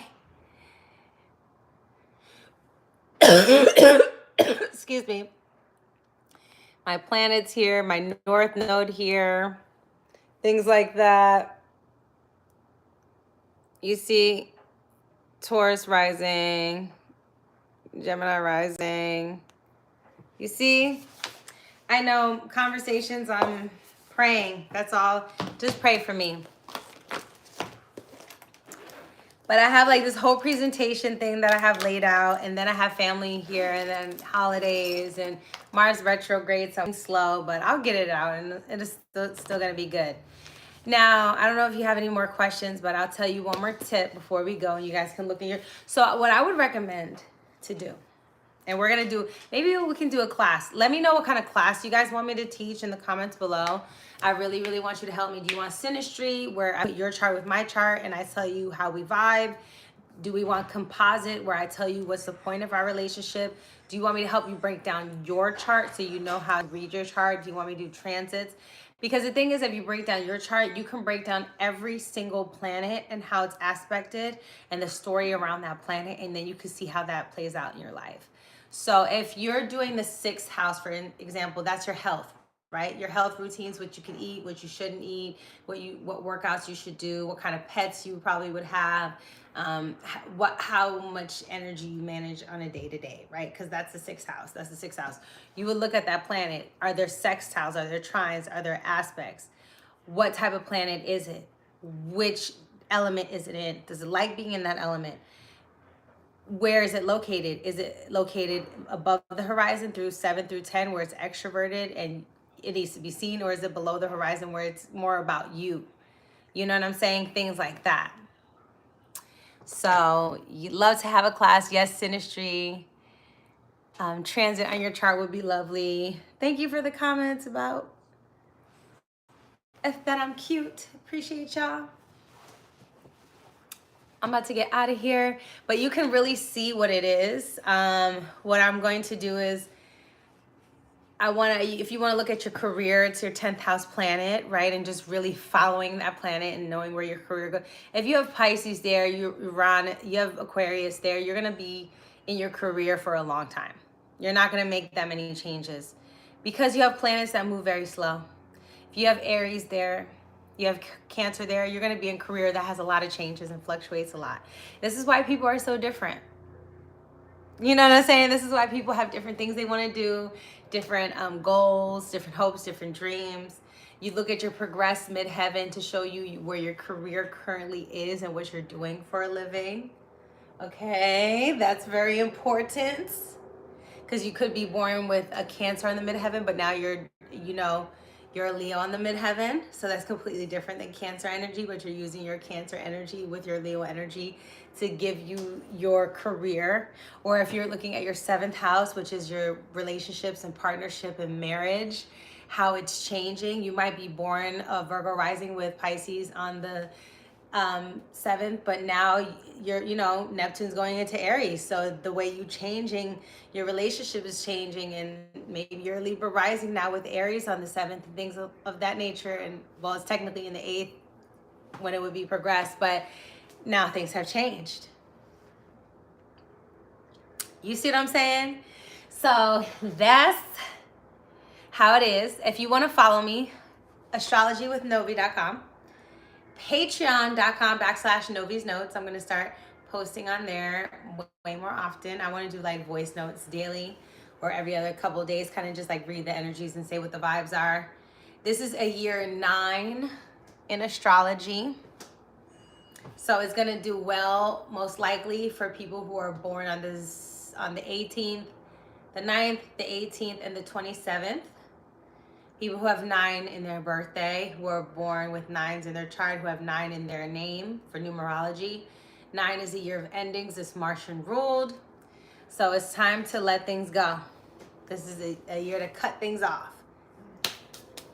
That's why we started the year with Mars retrograde.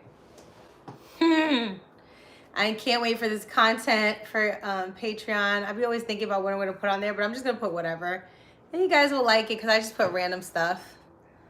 But yeah, take it slow. Don't rush. Bye. Thank you for putting the timestamps. I appreciate y'all every time. For real. Thank you.